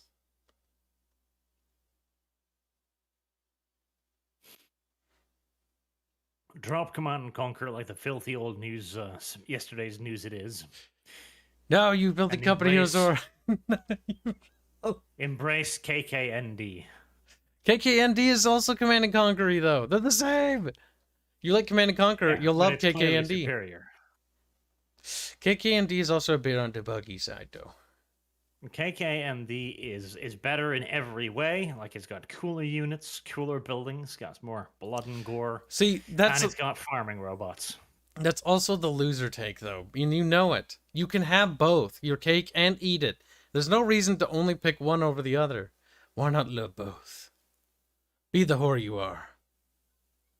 KKND is the superior Command and Conquer. He's In like, fact, "No." it's the only Command and Conquer. But- Like all this Westwood garbage, nobody ever really cared Oh, about it. that's a hot KKND take. forever. Bart's like, let me just take a really big hot take. It even had better cutscenes, some like very attractive female Oh. characters, like that mutant chick. That really hurts. And she wasn't attractive. To be fair, no, actually, that one cutscene where the like giant tank. No, actually, you know what? I'll stand by that. The thing with the cutscene, the intro cinematic, where you've got like bunch of vehicles doing their thing, like the fucking bikes and the fucking bees with the bombs. That was actually really high quality for the 90s. 1998. Jesus Christ. Yeah, that is some old shit. That harvester looks like it's got a face. And now I Oh, can't hey. unsee it. Oh, hey. Oh, hey. Is this what I think it is? Yes, it is. Okay, right. There you go. There you go, Carl. Drop that and put this good shit up instead, yes.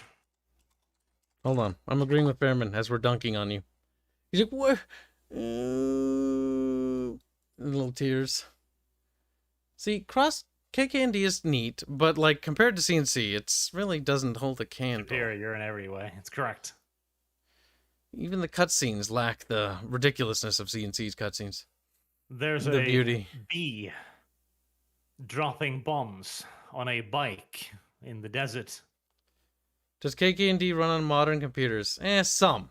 God, no. Mine works. Like, I was thinking about streaming it once and then never got around to it because people paid me to play fucking terrible games. KKND was a funny little thing. I also really like the elephants with guns on their backs. Like, that's just fucking dorkable. Like, I'm an elephant. Boom. Good shit. But now, let's move on to the super chats after Kyle has had an opportunity to speak his mind. We should have a vote in the chat, like, does Kyle get to speak again? I'm going to ignore their vote. Their vote has no power. You know how I feel about democracy. It's what got me this fucking avatar to begin with. Well, that was kleptocracy more so than anything, but minute details. Huff is Huffington Post money. He's Hungarian. That's right. Scarebrand's Pontiac says, hello, hope everyone is doing well today. Me and my friends are huge fans of the Total War Warhammer series. It's our intro into Total War series, and was wondering if you have other Total War games you recommend. Well, my child, you are a fan of the wrong game. Simple as. What game is he fan of? Total War Warhammer. Alright, ban him. Yes. Now, like, Total War Warhammer is actually one of the worst Total War games. Like, mechanically, it just straight up is. Like, you really should go back and play some of Medieval 2. Like, it's going to be hard at first because there's a lot of quality of life things that didn't exist back then. Yep. But the overall experience is just vastly superior. That's kind of why I'm hoping to do a remaster of Medieval 2 like they did with the Rome remaster. Because if Medieval 2, if you look at that and that's a bit too hard for you to get into, Rome remaster has the modernity controls of the modern Total Wars, but it has the soul of the old Total Wars. Oh, don't worry, Kyle. They're making Total War Medieval 3. It's going to be just... I want my Medieval 2 remaster. I don't really care about 3. I don't believe them. If it's in the Warscape engine, I really don't care. Yeah, no, like my entire excitement for Total War Medieval 3 is going to be, is it the Warscape engine? Like, that will be the only question I'll bother asking. Like, if it's in the Warscape engine, like, I already am disappointed. But also not surprised. That'll just be sad. Definitely the older ones are better, and then you can download the incredible amounts of mods before Creative Assembly killed modding. The Lord of the Rings mod, the Elder Scrolls mod, the fucking Warhammer mod, the goddamn Elder Scrolls mod, the fucking, oh god, the Zelda mod. Like the Dragon Age mod, the World War II mod, the weird cursed Total War with dinosaurs in it, the Total War mod, the fucking medieval expanded mod, the Warcraft mod, the fucking Game of Thrones mod, the goddamn Three Kingdoms mod, the hyper-specific focus on this particular era mod, the Empire Total War mod. Like, we could just keep going, honestly. Yep. Yeah, was the beauty of Medieval 2. It had infinite modding potential, unlike current iterations. And these aren't like little mods like they are in the workshop for Total War Warhammer, mind you. These are fucking overhauls. These completely change not only the factions, but the entire campaign map down to even the very cities themselves. You'll be battling in Helm's Deep, you'll be battling in fucking Minas Tirith, you'll be doing all sorts of crazy stuff. You'll even be battling in Hyrule, being a weirdo. That one was weird. That one was weird to play. Jack the Outcast says, won't be able to watch the show today. I'm at my cousin's wedding. We'll catch you later. Good effing speed, gents, and Breed Gibbs. You should just shout that in the middle of your cousin's wedding. Breed Gibbs, he'd understand. They'd be like, wow. I need to shill Arch's ArchCast stream in the middle of your wedding. I'm sorry. Listen, you'll get married again. Like, what? Like, marriages, they happen they happen all the time. Like, it's nothing special. Now, an ArchCast stream, that only happens once a week. Glowy says, I look forward as a white guy being the bad guy in D&D from now on. The only people allowed to have free will, having the ability to be an interesting character. The tragedy of the future, Carl. You understand, or you will die. Black 1917 says, quick and hail Arch Christ, our Lord and Savior, Breed Gibbs. I do enjoy the fact that Breed Gibbs is still a thing, after all these years. It's particularly funny when we bring on serious guests, and you know, we got Blaine Pardo right there, or you New York Times bestseller. It's like, Breed Gibbs. What? He's like, excuse me? He's like, I mean, I'm not gonna judge guys. Like, I mean, at least he was pretty chill about it. But at the same time, it's one of those things like, you know, you guys can do whatever you want. It's like, wait, does he actually think? No, he doesn't actually think, does he? You don't know. You don't know. Blaine was pretty chill. He took it like a champ on the chin. Chloe says, NPC in pain wants help. Doesn't want any more pain. Give them Canadian mercy and beheads them. Canada was a pretty savage country. Even though they are inferior to Norway in every way. Even their mooses are smaller. That is true. Buzzy, like Razor Fist keeping quiet. Yeah, Razor didn't really know how to handle it either. He's also a bit of an old man. Because you could tell he was like, when that happened, when we did it on the ArchCast, he was all, I'm not going to say anything. I'm just going to sit here and hope to God that this ends. But they don't breed him. Razor's days are numbered. In single digits. That is a good joke that brings much attention to people's minds. It really does weird people out. And honestly, it's become endearing in a way that way. As cursed as it may be. Sal finds it rather endearing when you breed him. It's like, oh, you know, it's the... Listen, they don't associate... Like, when they think Kibbs, they think Aerith, this mascot thing.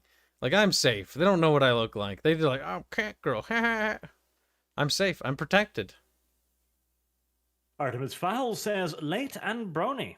Correct. He still hasn't put up his proper avatar, though. It's a bit annoying. Desert Hamster, Skaven RP when? Never. Cal killed it. It's dead, buried, in the ground. Hashtag all Kibses are not evil. Just some of them. Mate Svek. You have many weird things above your names. Hello, gentlemen. I would like to ask Arch if the real world lore is still in the works, and if you are planning to do Kaiser in Africa. I loved it when you talked about it in your Total War Imric campaign. Praise Arch, breed Kibs. Yes. Originally, I was just going to do them in the regular style, but then I thought, like, wouldn't it be cool if I could have this? And wouldn't it be cool if I could have that? And wouldn't it be cool if I could have that? And right now, I've got fully animated 3D backgrounds and all kinds of editing in the works. It has grown beyond my initial expectations. It's the curse of being a creative type. Barch and I know this well. Where it's like, we're going to do a series. It's going to be small. And then we just keep expanding it, putting more resources into it, getting composers, getting more assets. You know, it's like, this is quite inflated now. My biggest worry is, like, those... Like, I'm making one for Pearl Harbor, and it's actually going to be fairly... It's big. It is actually going to look very professional, I think. But I'm also thinking, like, there's no way this can be done on a regular schedule. It's too much fucking work. So I'm probably going to have to intersperse it with some much smaller content. But luckily, I have bought the soul of a small Canadian who is now my property. And he has confirmed this to be true. So that'll be fine. He can write script for me. Poor little... Don't worry, though. It'll be 98%. And then Canada won the World War all by itself. But tell me it's Kase without telling me it's Kase. It's a Him bit and of his a weird fetishist, but such is his name. That he is the only lumberjack we know that is obsessed with Canada. Also the only lumberjack we know. To be fair, he's also pretty obsessed with trees. That's true. Don't get started on forestry. God fucking help you. Or fishing. Or anything, frankly. anything to do with agriculture. Or anything to do with World War II history revolving Canada. Like, just bounce away from it as quickly as possible. Like, focus on some obscure conflict against, the nationalist Chinese and the Japanese. But did you know that one Canadian made a bullet that was sent there? Like, God fucking... Unironically, he would go that deep. Like, yeah, see, back in, generic Canadian province. The name here. Adam Wooford says, you could call this one Saint Row 2016.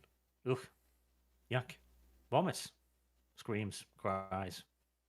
Fetal position in corner.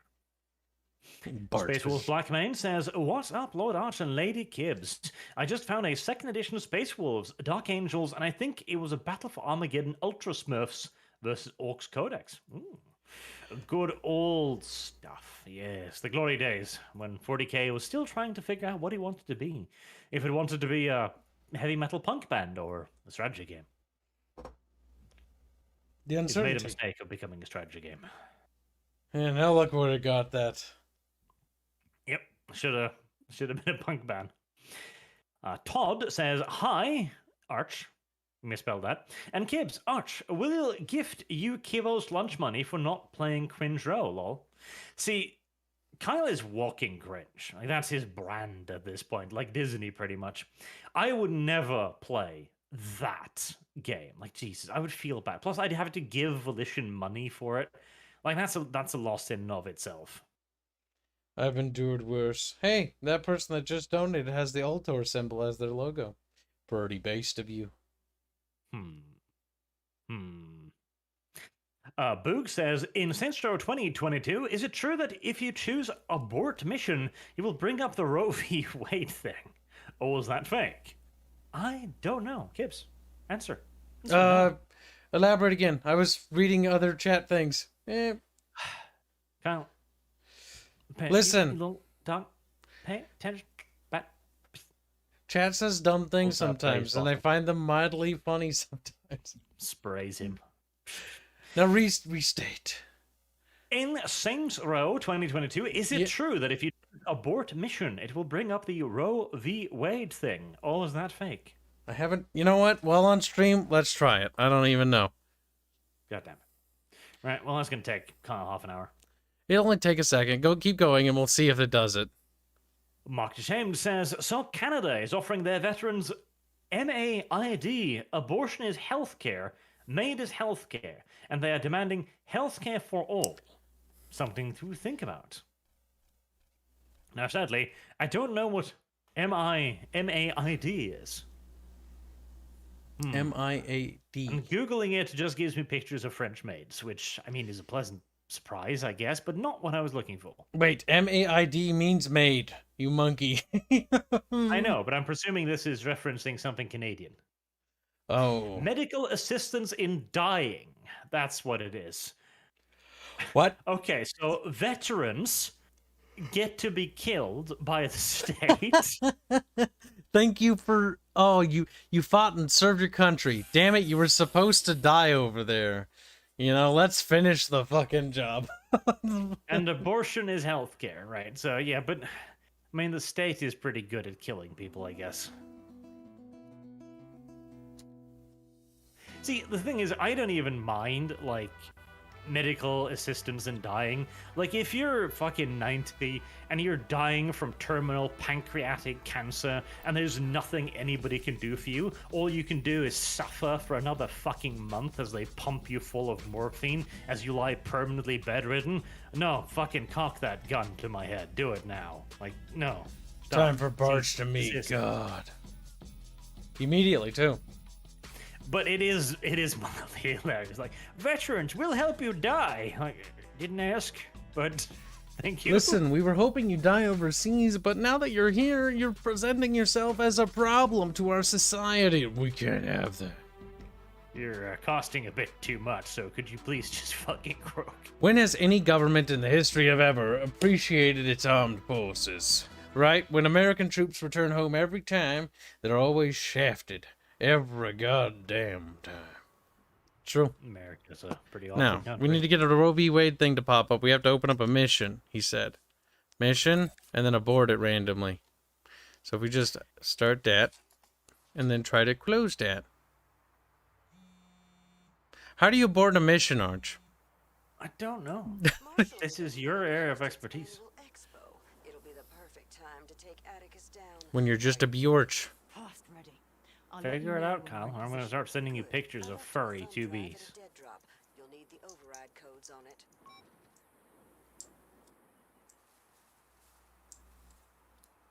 it. Barch just gets quiet. He's like, Barch kind of scared, to be honest. It's like, fair You enough. failed me. Furry time. What furry time? That What's is the wrong with you? only adequate punishment for your delays. Are you sending me something? Mark James says, so Canada is offering their that made, yep. Please die, soldiers, please. And Germ70 says, hashtag bring back GURPS. Ah, yes. What was it? GURPS? Generic universal roleplay something? Like, I know what it is, but I'm Roleplay going with system. fucking, I know what it is, I said, kindly. I was wondering what it stood for specifically. RPS, roleplay system. Generic universal role-playing system. Yeah, I was correct. You were wrong, Kyle. I was right. He does this all the time, by the way, when I'll predict something, and he'll be like, Arch predicted that. Or, like, sometimes I'll do something in our stream, he's like, that's pretty good. And then all of a sudden I listen to an Arch video, and it's like, that's exactly what I said. That has never happened, but... Happens all the time. Also happens with lingo, too. He adopts things that I say. He's quite impressionable. Kind of adorable. Shut up, Mr. Nito Cheeto. Look at him. He's like, I came up with the Nito Cheeto thing. And that's the That is one mine, yes. thing you have. One thing. You are me. You're Kib's light. I also came up with breed kids. I don't know if that's a win, the win you think it is. Mark Ashamed says, it isn't lawful evil, it's just lawful misunderstood. See, I'm all for lawful evil. It still means you're within the law. You're still a productive member of society. You just know how to, advantage your own position occasionally. Mark James says, D&D replaced good evil with black white. Oh. White. Shout out to Liang Yang. It is a change that in D&D 1 rolling a 1 always fails. It is now in D&D 5e that if I have high enough skill bonus, it might still succeed. Yes. You can now do it even if you fail. And you can now Myra, succeed no it's matter me. what. Everyone's ready. Glow in the Dark says D&D Sims, but less fun. See, at least the Sims can be fun. I think. Maybe. Possibly. I've never actually played the modern day Sims because even just looking at the list of DLC that I would need to acquire is frankly quite daunting. It is one of the best anti-piracy measures I have ever seen to simply make a game that's like 230 gigs of DLC. Chaos. Whoever could have predicted Hey it? man, Looks like they've mostly gone to ground. they're just making visuals Might be a good time to move poorly. on to turf. Also, we've tested it. No, nothing popped out about Roe v. Wade. It might have been a specific mission, but didn't pop up. Closing the game now because I don't want to play this, to be honest with you. There you go.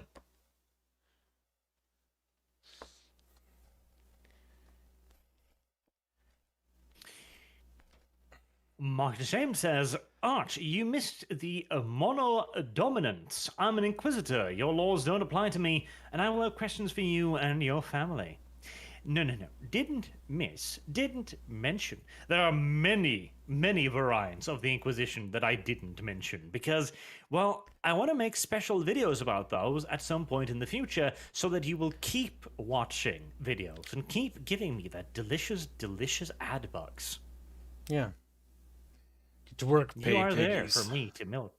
Glowy Glowy says, underrated actor by critics Christopher Judge. He embodied the role of Tel C in Stargate. He even fought people on how the character would act. Him on a fight sequence paraphrasing, Tel C doesn't get thrown by a small woman, he's a warrior. Christopher Judge is actually pretty amazing. You should watch Stargate. He's in Stargate and he plays Teal'c. Stargate is a show for mental cripples, and You will watch it, Barch. You will. mentor creepers. See, chat, this is the problem, okay? Barch over here is like, Dune, cringe. And it's like, okay, what about Lord of the Rings? He's like, cringe. And it's like, okay, what about Halo? It's like, cringe. Anything is like, Actually, what's the Warhammer? Dune movies were pretty kawaii. Oh, God. Barch likes 1984 Dune. Cancel Barch. Hashtag Barch. It was great, okay? Like, there was That's lots not of what you internal said in other dialogue, streams okay? at all. You've said so many times that Frank Herbert's dude is cringe. Your hatred. You hate Command and Conquer. You hate everything. You're just a You're making cranky stuff little up, okay? Barch. All you like is Warhammer, you little fanboy. The only problem with Doom is that after it leaves Dune, it actually turns to shit. Look at Barch. He's become a woman. Which is a commonly held belief as well. The movies had a few minor flaws here and there, like the bald woman, for example. That was pretty awful. But, you know, that's just one of the little fetishes.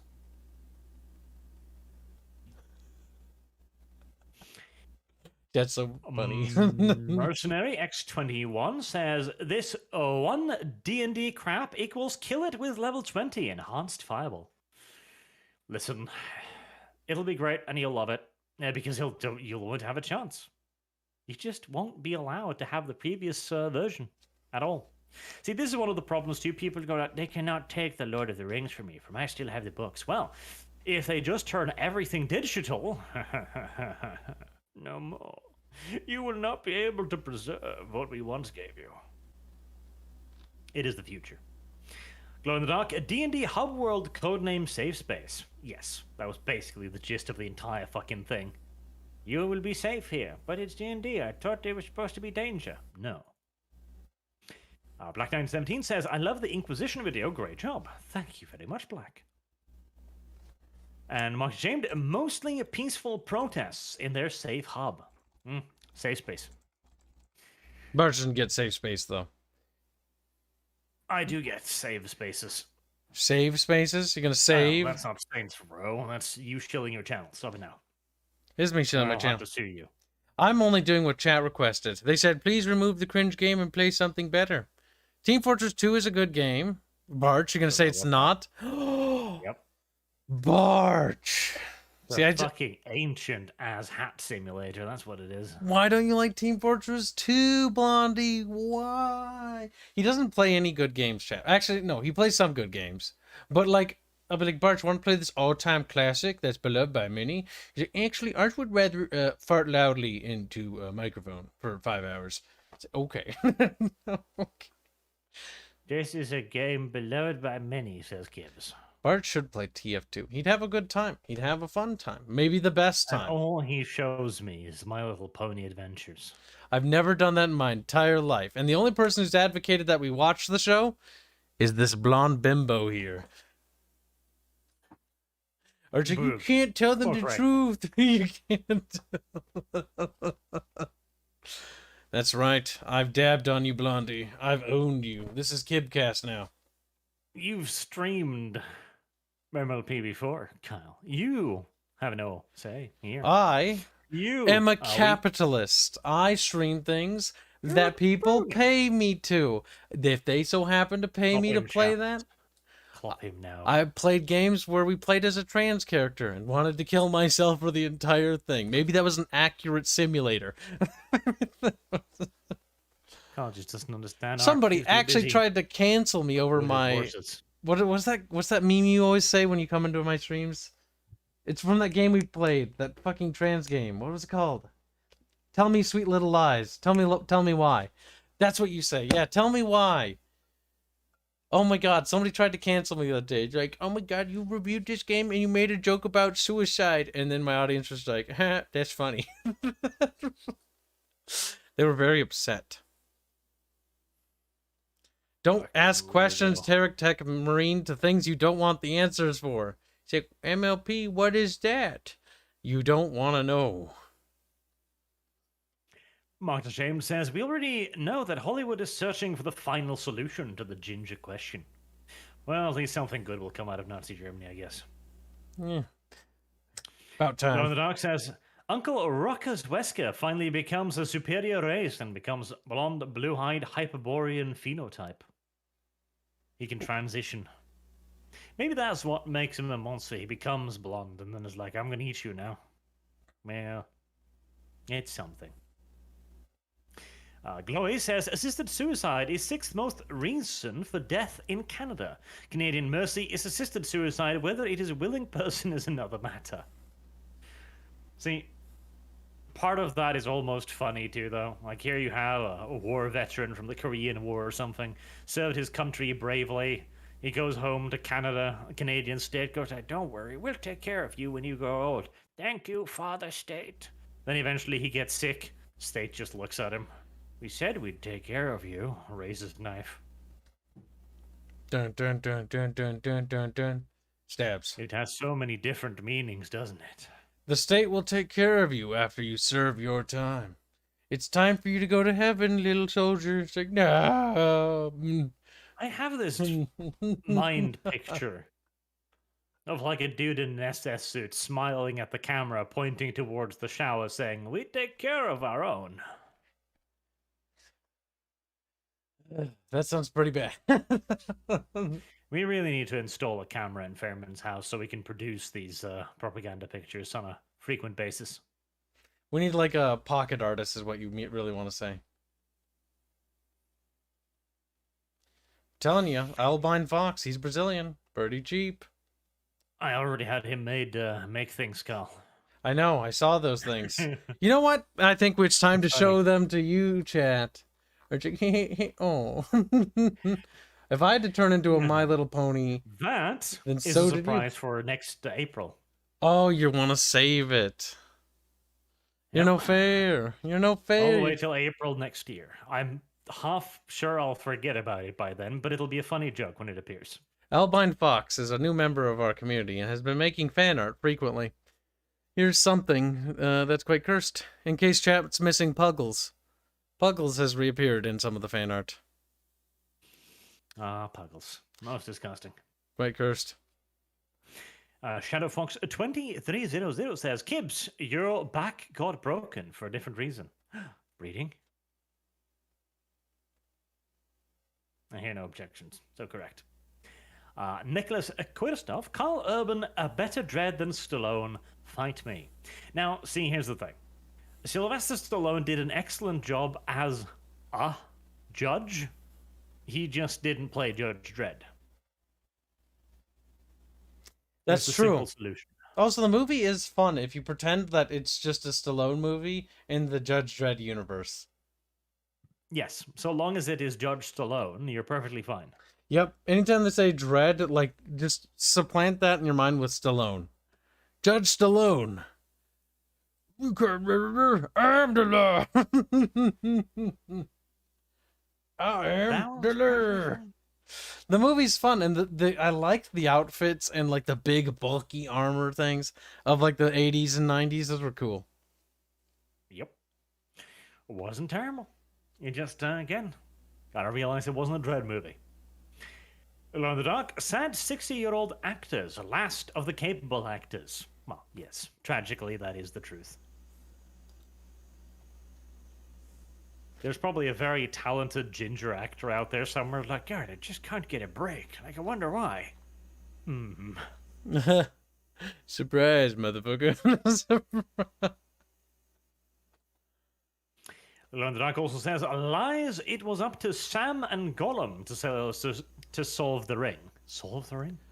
No. Frodo would have had it in the bag if it weren't for that fucking Gollum. Like, it was Gollum who brought them through, like, Shelob's lair. Without that, Frodo would have been fine. He wouldn't have been stung. He would have had extra power over. He would have just walked into Mount Doom and tossed that bitch in the fucking fire like it's nothing. But because of Gollum, it all fucked up. And Sam, his butt buddy, didn't even step in to save him properly. Disgusting. There, we're putting up For all all of their the gay Kirsten. romance, they just weren't connected closely enough. Also, I'm sure this is technically Barch fan art, so I'm sharing some of the ones with Barch in it. Barch like, really? Me? Fan art? Wow. This is what happens when you let chat decide things. You get this. This is the result of that. This is the result of your democracy, chat. Your rights. This is why chat should never have rights.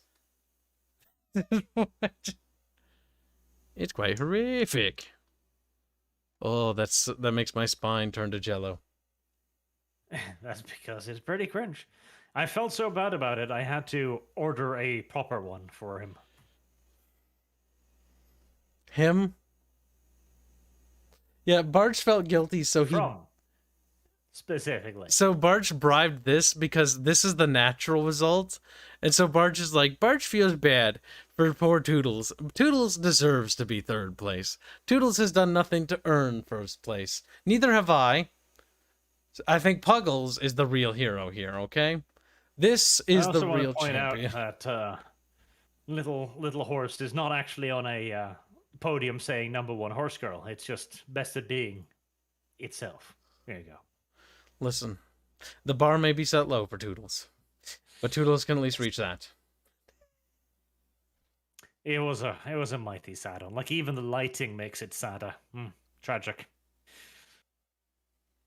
Lucky Leo 25 says, to the D&D hub world, The Guardian, I am not stealing. I am strategically transferring equipment to alternative locations. Steal. Actually, that was pretty good. The Grizzly, all D&D lore was so cool before Wizards ruined it. The name of D&D's world of Faerun is the Elven word for home, not or not home. It was a giant dumping ground for time and space. You could have dinosaurs and aliens and Cthulhu. See, that was because back then they had fun. Now they can't. Centaur Kibbs when? Oh, that's a good idea. I might have to commission Centaur Kibbs too. It'd be pretty disgusting. That's something that Barch should be beaten for.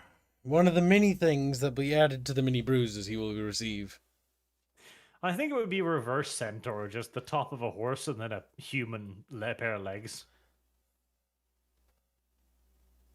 Because it'll be special. Barch might be a little Grizzly special. also says, I played the old module where they introduced dinosaurs into D&D, and it was a massive time-space warp. If you had high enough animal handling, I believe you could tame the T-Rex, which was a cool NPC. Well, why couldn't you tame the T-Rex? There's no reason why you shouldn't be able to tame the T-Rex. They put a T-Rex in the game, so you must be able to tame a T-Rex. Such is life. Such is reality, and such should be the future. Mark Ashamed says, student loans, and then YouTube does its thing, have become the biggest short position against the US economy, even bigger than 2008 housing market. Ah, yes. I did see that the dementia patient in chief was going to try and forgive student loans, which is a brilliant idea. Like, America's already experiencing, what is it now, 9% inflation? So I'm sure printing another few $100 trillion will not affect that in the slightest. Listen, having an economy is not very based anymore. It's cringe and passe, frankly, yes. Yes, the age of decadency and, bartering is in. It's what the civilized folk are doing now these days. Let's see, 9.1, so yes, it's at about 9% now. God help me. This is the second year in a row, too, like, fuck me. Now, percentages doesn't quite work this way because it's not a straight-up plus, but basically, Kyle's had 20% of his money just fucking wiped out because the old man in the White House doesn't understand how plus and minuses work. Yeah, basically. That's why I don't fucking, in my apartment, I don't drive. If I go to get groceries, I go and I get enough for 2 weeks. And if I fucking need power, like AC, AC's not an option. We just sit here and we sweat, boys. We sweat it out. Everything must be conservative. The bidding is bad. The economy is not good. We're all sad. Yep. And it's all across the world. Again, like I've said so many times, this winter is gonna fucking suck, boys. You best get ready. Yep. I highly recommend, for example, if you've got a fireplace, a wood oven, which every house should have, if you don't own one, and, you're north of the equator, you have done yourself a tremendous disservice, and, well, maybe assisted suicide is the only option for you. Oh yeah, winter in Europe will be interesting. Oh, people are going to die in Germany. I'm pretty sure. It is going to be awful. Like, Germans are used to dying. If you do have a fireplace or a wood oven, buy wood now. And buy more than you think you need. Wood doesn't go bad. Like, you can store that shit for fucking decades. It's good to overstock on things, like cans of soup. Always have extra canned soup. I've got enough to last a month in my cupboards. And I've got even more water bottles in case, something happens, get snowed in. You gotta have a way to, eat, drink. If you're trapped.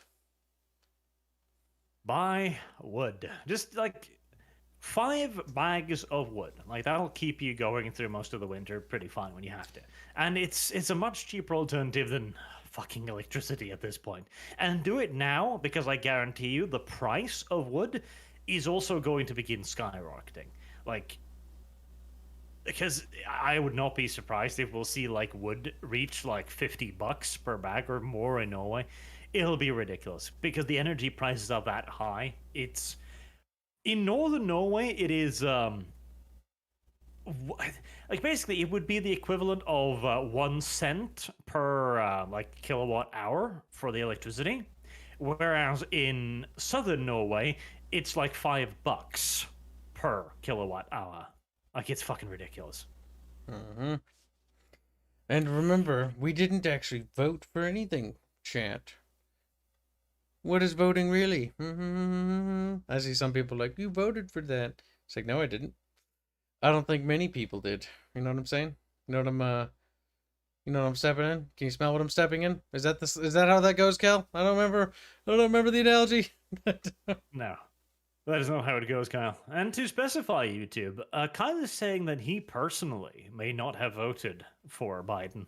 He is not alleging any sort of interference, fortification, or mixing of the ballot boxes, because such a thing would be unthinkable, and we would never claim such a thing on this channel. It would never happen. Not in 1,000 years. And that says more than any allegation ever could. Our overlords So will John not beat says, us. Dark Reign is still the best CNC style game ever made. I've never played the first Darkest Reign. I have the second one, but people say that one's not good, so I never put the CD in because I was afraid it would be bad. I think I played the Dark Reign 2 demo once, and that's about it. Because that was back in the day when PC magazines came with the demo discs. Ah, yes, the good old demo discs in the back. Had like 6 games on it, and be like, "Ooh, what's this one?" When you put it in, be like, "Oh wow, Panzers and Nazis," and then the other one would be like, something weird, something Generic space people fighting each other. Those were the good old days. Cthulhu says, no engaging FMV, no sale kibs. Looks like a retard. What? What is he talking about? No engaging FMVs. You don't know what an FMV is? They actually have FMVs. If you're talking about Well, Tempest Rising, I don't think they actually have FMVs. they don't have FMVs, but they actually have the opening cutscenes like that, and they even have like full rendered out cutscenes and whatnot, and like when you win battles and stuff. They also have like the commander talking to you and giving you a briefing. They also pop up in your fucking campaign window too. But they're all CG and rendered in game. So they're not like live actors, which is a bit of a shame. But that stuff is really expensive to set up. Just get some fucking, like, okay, it's fine. Don't get actors, just get prostitutes, basically. Just pop down to the local whorehouse and just buy a bunch, like, here's your script. Script? Oh, it's very involved. Yes, now into the microphone, please. Well, fair enough. There you go. Voice acting for cheap. Nicholas Quitterstoff says, esports RTS doesn't work. It's a fluke, not a rule. Yes. And even then, like, the fluke happens to games like League of Legends. Like, it's the only game practically that has an League. actually self-sustaining esports scene. Mm-hmm. Like, for example, the Age of Empires 2 esports scene somehow still going. Same for StarCraft 1. And the thing is, they just happen naturally. You can't really force them. It's going to happen. And generally, you know what's funny? They happen around games that were just trying to be good games. They happened not because they were tried, but because, well, the games happen to be fun, so people made it into one. Yes, make it a good game first. Now, if you want to add in, say, a replay feature or a casting feature, like a observer role, go ahead, because these things aren't going to affect, the game. Then that's fine, and that'll facilitate esports. But you should not go out of your way to try and make the gameplay esport friendly, because you're probably going to fuck it up.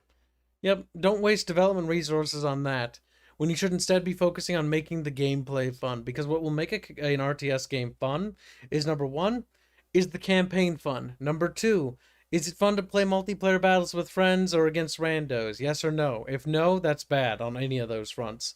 Is the music good? Is the other touches good? Does it all come together into a nice cohesive package? The esports thing is the last thing on anyone's mind, and it's also what killed so many other RTSs. And it's again, like, make the features for it to exist, like the ladders and all the other things. That's not a problem.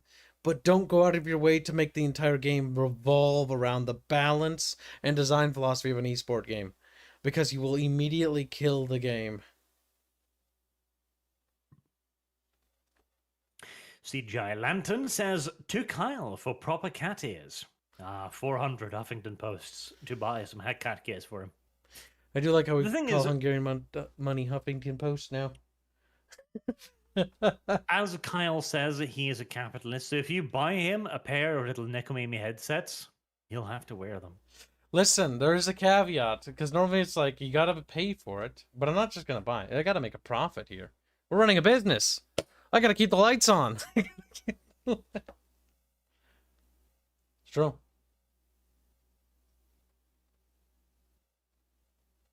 The Real Hallucinator says, my brother, who is older than me by a fair bit, unironically whispered, yeah, social justice warriors, whilst fist pumping. I could not stop laughing at him. My God. That was very cringe, and he should be ashamed of himself. That is, that's fucking special.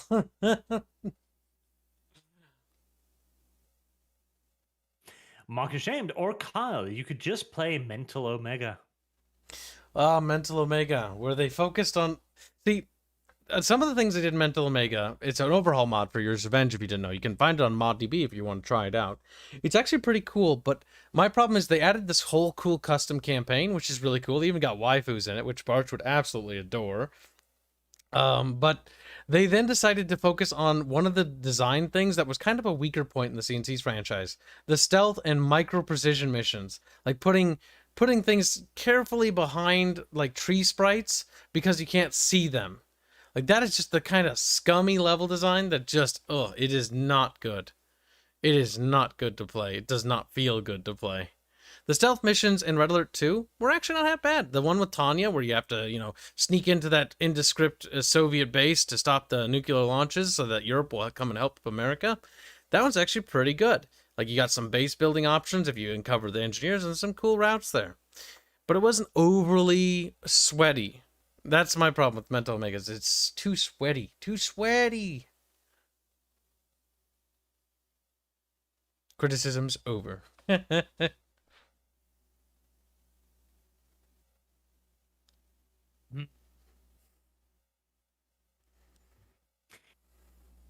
Bogue says, why didn't you two riff on Gamescom and the world premiere trailers they had? Take up Total Biscuit's Mental and rag on Dorito's Pope. Because I am not a overweight person like Dev, and he's the only one who would do such things. Dev, the Total Biscuit wannabe. I knew it. Alright, easy time to throw shade at Dev. The thing is, there's some stuff in that... Like, I'm looking forward to the Dune game, but I need to see more. Like, it can't just be... Like, I want it to be more than Conan Exiles. Conan Exiles was interesting, but, like, when you started to play the game and try to dig deep into it, it was kind of shallow. Like, it wasn't as deep as a lake. It was as big as a lake and as shallow as a fucking puddle. Which was kind of tragic. But you were saying that Dune wasn't cringe, Kyle. It must not be cringe. Lying. Slime. I want the video game to be good. I want it to be good, but I'm worried it'll be bad. Jesus is here. Look, Mercy says, hey, Larch and Kibbs. Question for Kibbs. As a fan of Red Faction myself, what is your favorite aspect of the game? Is the story, aesthetic, or the music? Also, FYI, most of the soundtrack is on the composer Dan Wentz's Spotify. Yeah, the music's actually pretty cool. The level design's pretty fun, and the missions are fun, and the overall story's kind of campy, but it's campy in an enjoyable way. It's got this nice, cozy atmosphere to it, despite, you being an uprising and all, and the fact that your allies always die conveniently whenever you get to them, which is mildly comical. It's like, oh, there's Red Faction members, they'll be up ahead. Walks up to them, it's like, Allied companion's hard to code, I get it. But, yeah, the most of the game's fun. 2/3 of the game is fun. The last third is just padding. And I kind of wish the game had more dev time. This happens to a lot of games, sadly. Where they get to the later stages of the game and they're like, we're running out of time. Or recycle that level and let's use these enemies that can snipe through walls. Oh, God. Oh, cancer. Oh, Jesus. One-shotting enemies is just not a fun shooter design. But the game is actually pretty fun up into that. It's got also multiple approach with the geo mod thing, which you can blow holes in walls and whatnot. Barch and I both like that game. You're right, Blondie. And it was the only game in its series. I didn't mind Red Faction Gorilla. Red Faction 2, on the other hand, ooh. Red Faction Armageddon was also ooh. And don't get me started on the Red Faction movie. That was special. Then Boog logs onto his alternative account, Princess Luna, and says, normal furry tubie or fat futa furry tubie. I like how we know it's his alt account because Boog keeps changing his name. Boog. Just change it back to Boog. I'm fairly confident in calling that one because it's a Mexican pesos, and that's the exact same icon he uses on Discord now, too. Stealth level novice. Sujad says, Tom Hardy is a fantastic actor. That is a good name, though. Tom Hardy. Very erotic sounding. He's a bit hard, if you will.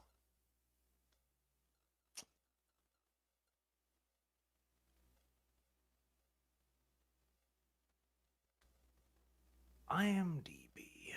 Who are you? What have you done? Mad Max. Inception. Things. Question marks. Oh, the dude who plays in Venom. Oh, I don't know if I like the Venom movies. The Venom movies are weird. Very weird. Questionable, even. Mark James says, best doing his 2000 sci-fi TV miniseries. No, movies good. Movies great, yes. Much dialogue. The dialogue is beneficial for you. It'll teach you things you never thought you'd knew. Devil King 1994 says, got a warning before commenting earlier that if I comment on your stream that people will be able to see I am subscribed to you, Arch. Weird, isn't it? It does that because I've turned on the only subscribers may comment thing because it forces people to press the subscribe button if they want to be sassy in my chat. Yeah, it helps with bots. I still have left mine off, but sometimes the bot storms get bad. Like, they get really bad lately. And that's why a lot of people want to turn it on, because it helps reduce the amount of sex bots you get. They're like, hot, horny gay girls, they'll even fuck you. That's what's always funny. Glow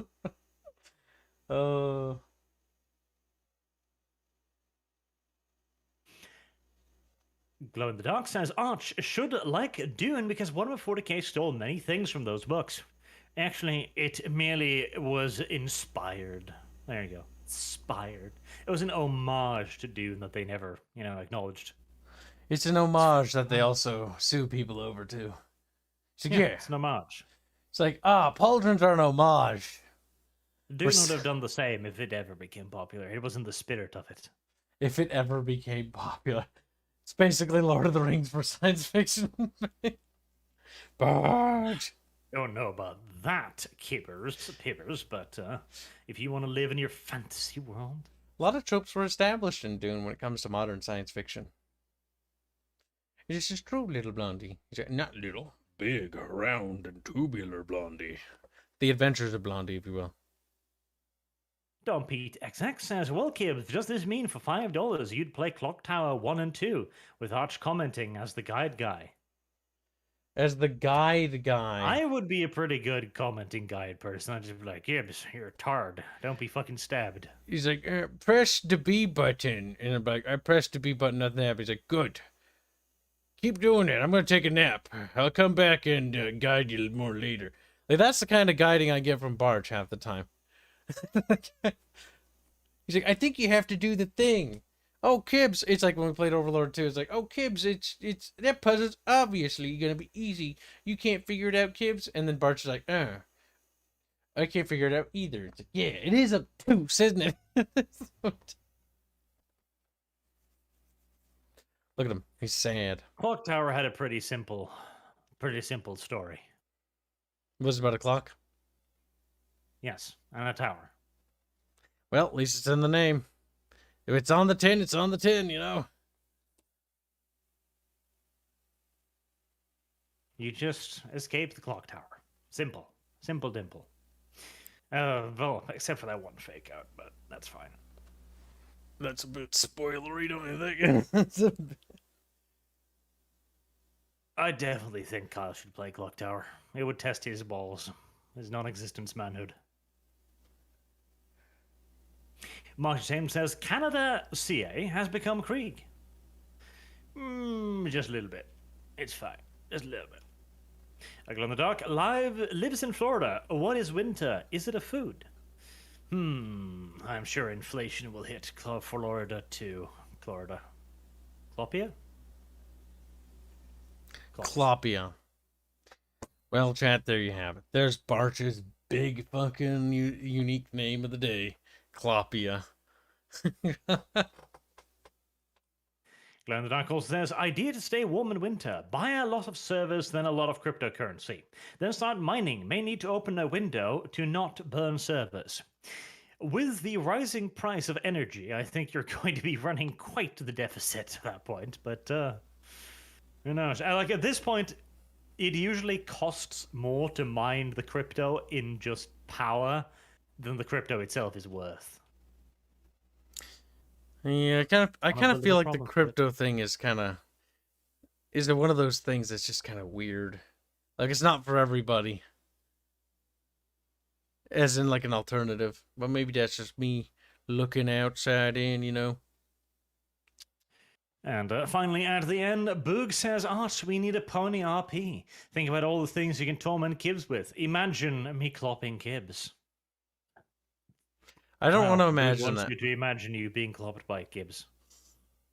Clopped by myself. Yes. Barch, I That's the only misspoke. way you can be clopped.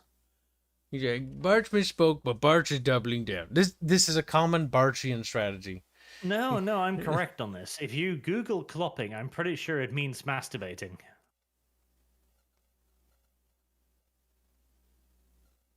Barch, do you ever realizes just... he has been owned.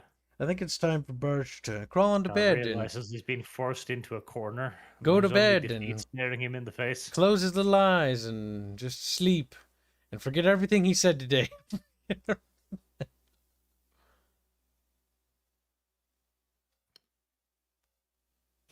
Wargame341 says, you two should do a webtoon series called Barch and Friends. Your chemistry is amazing.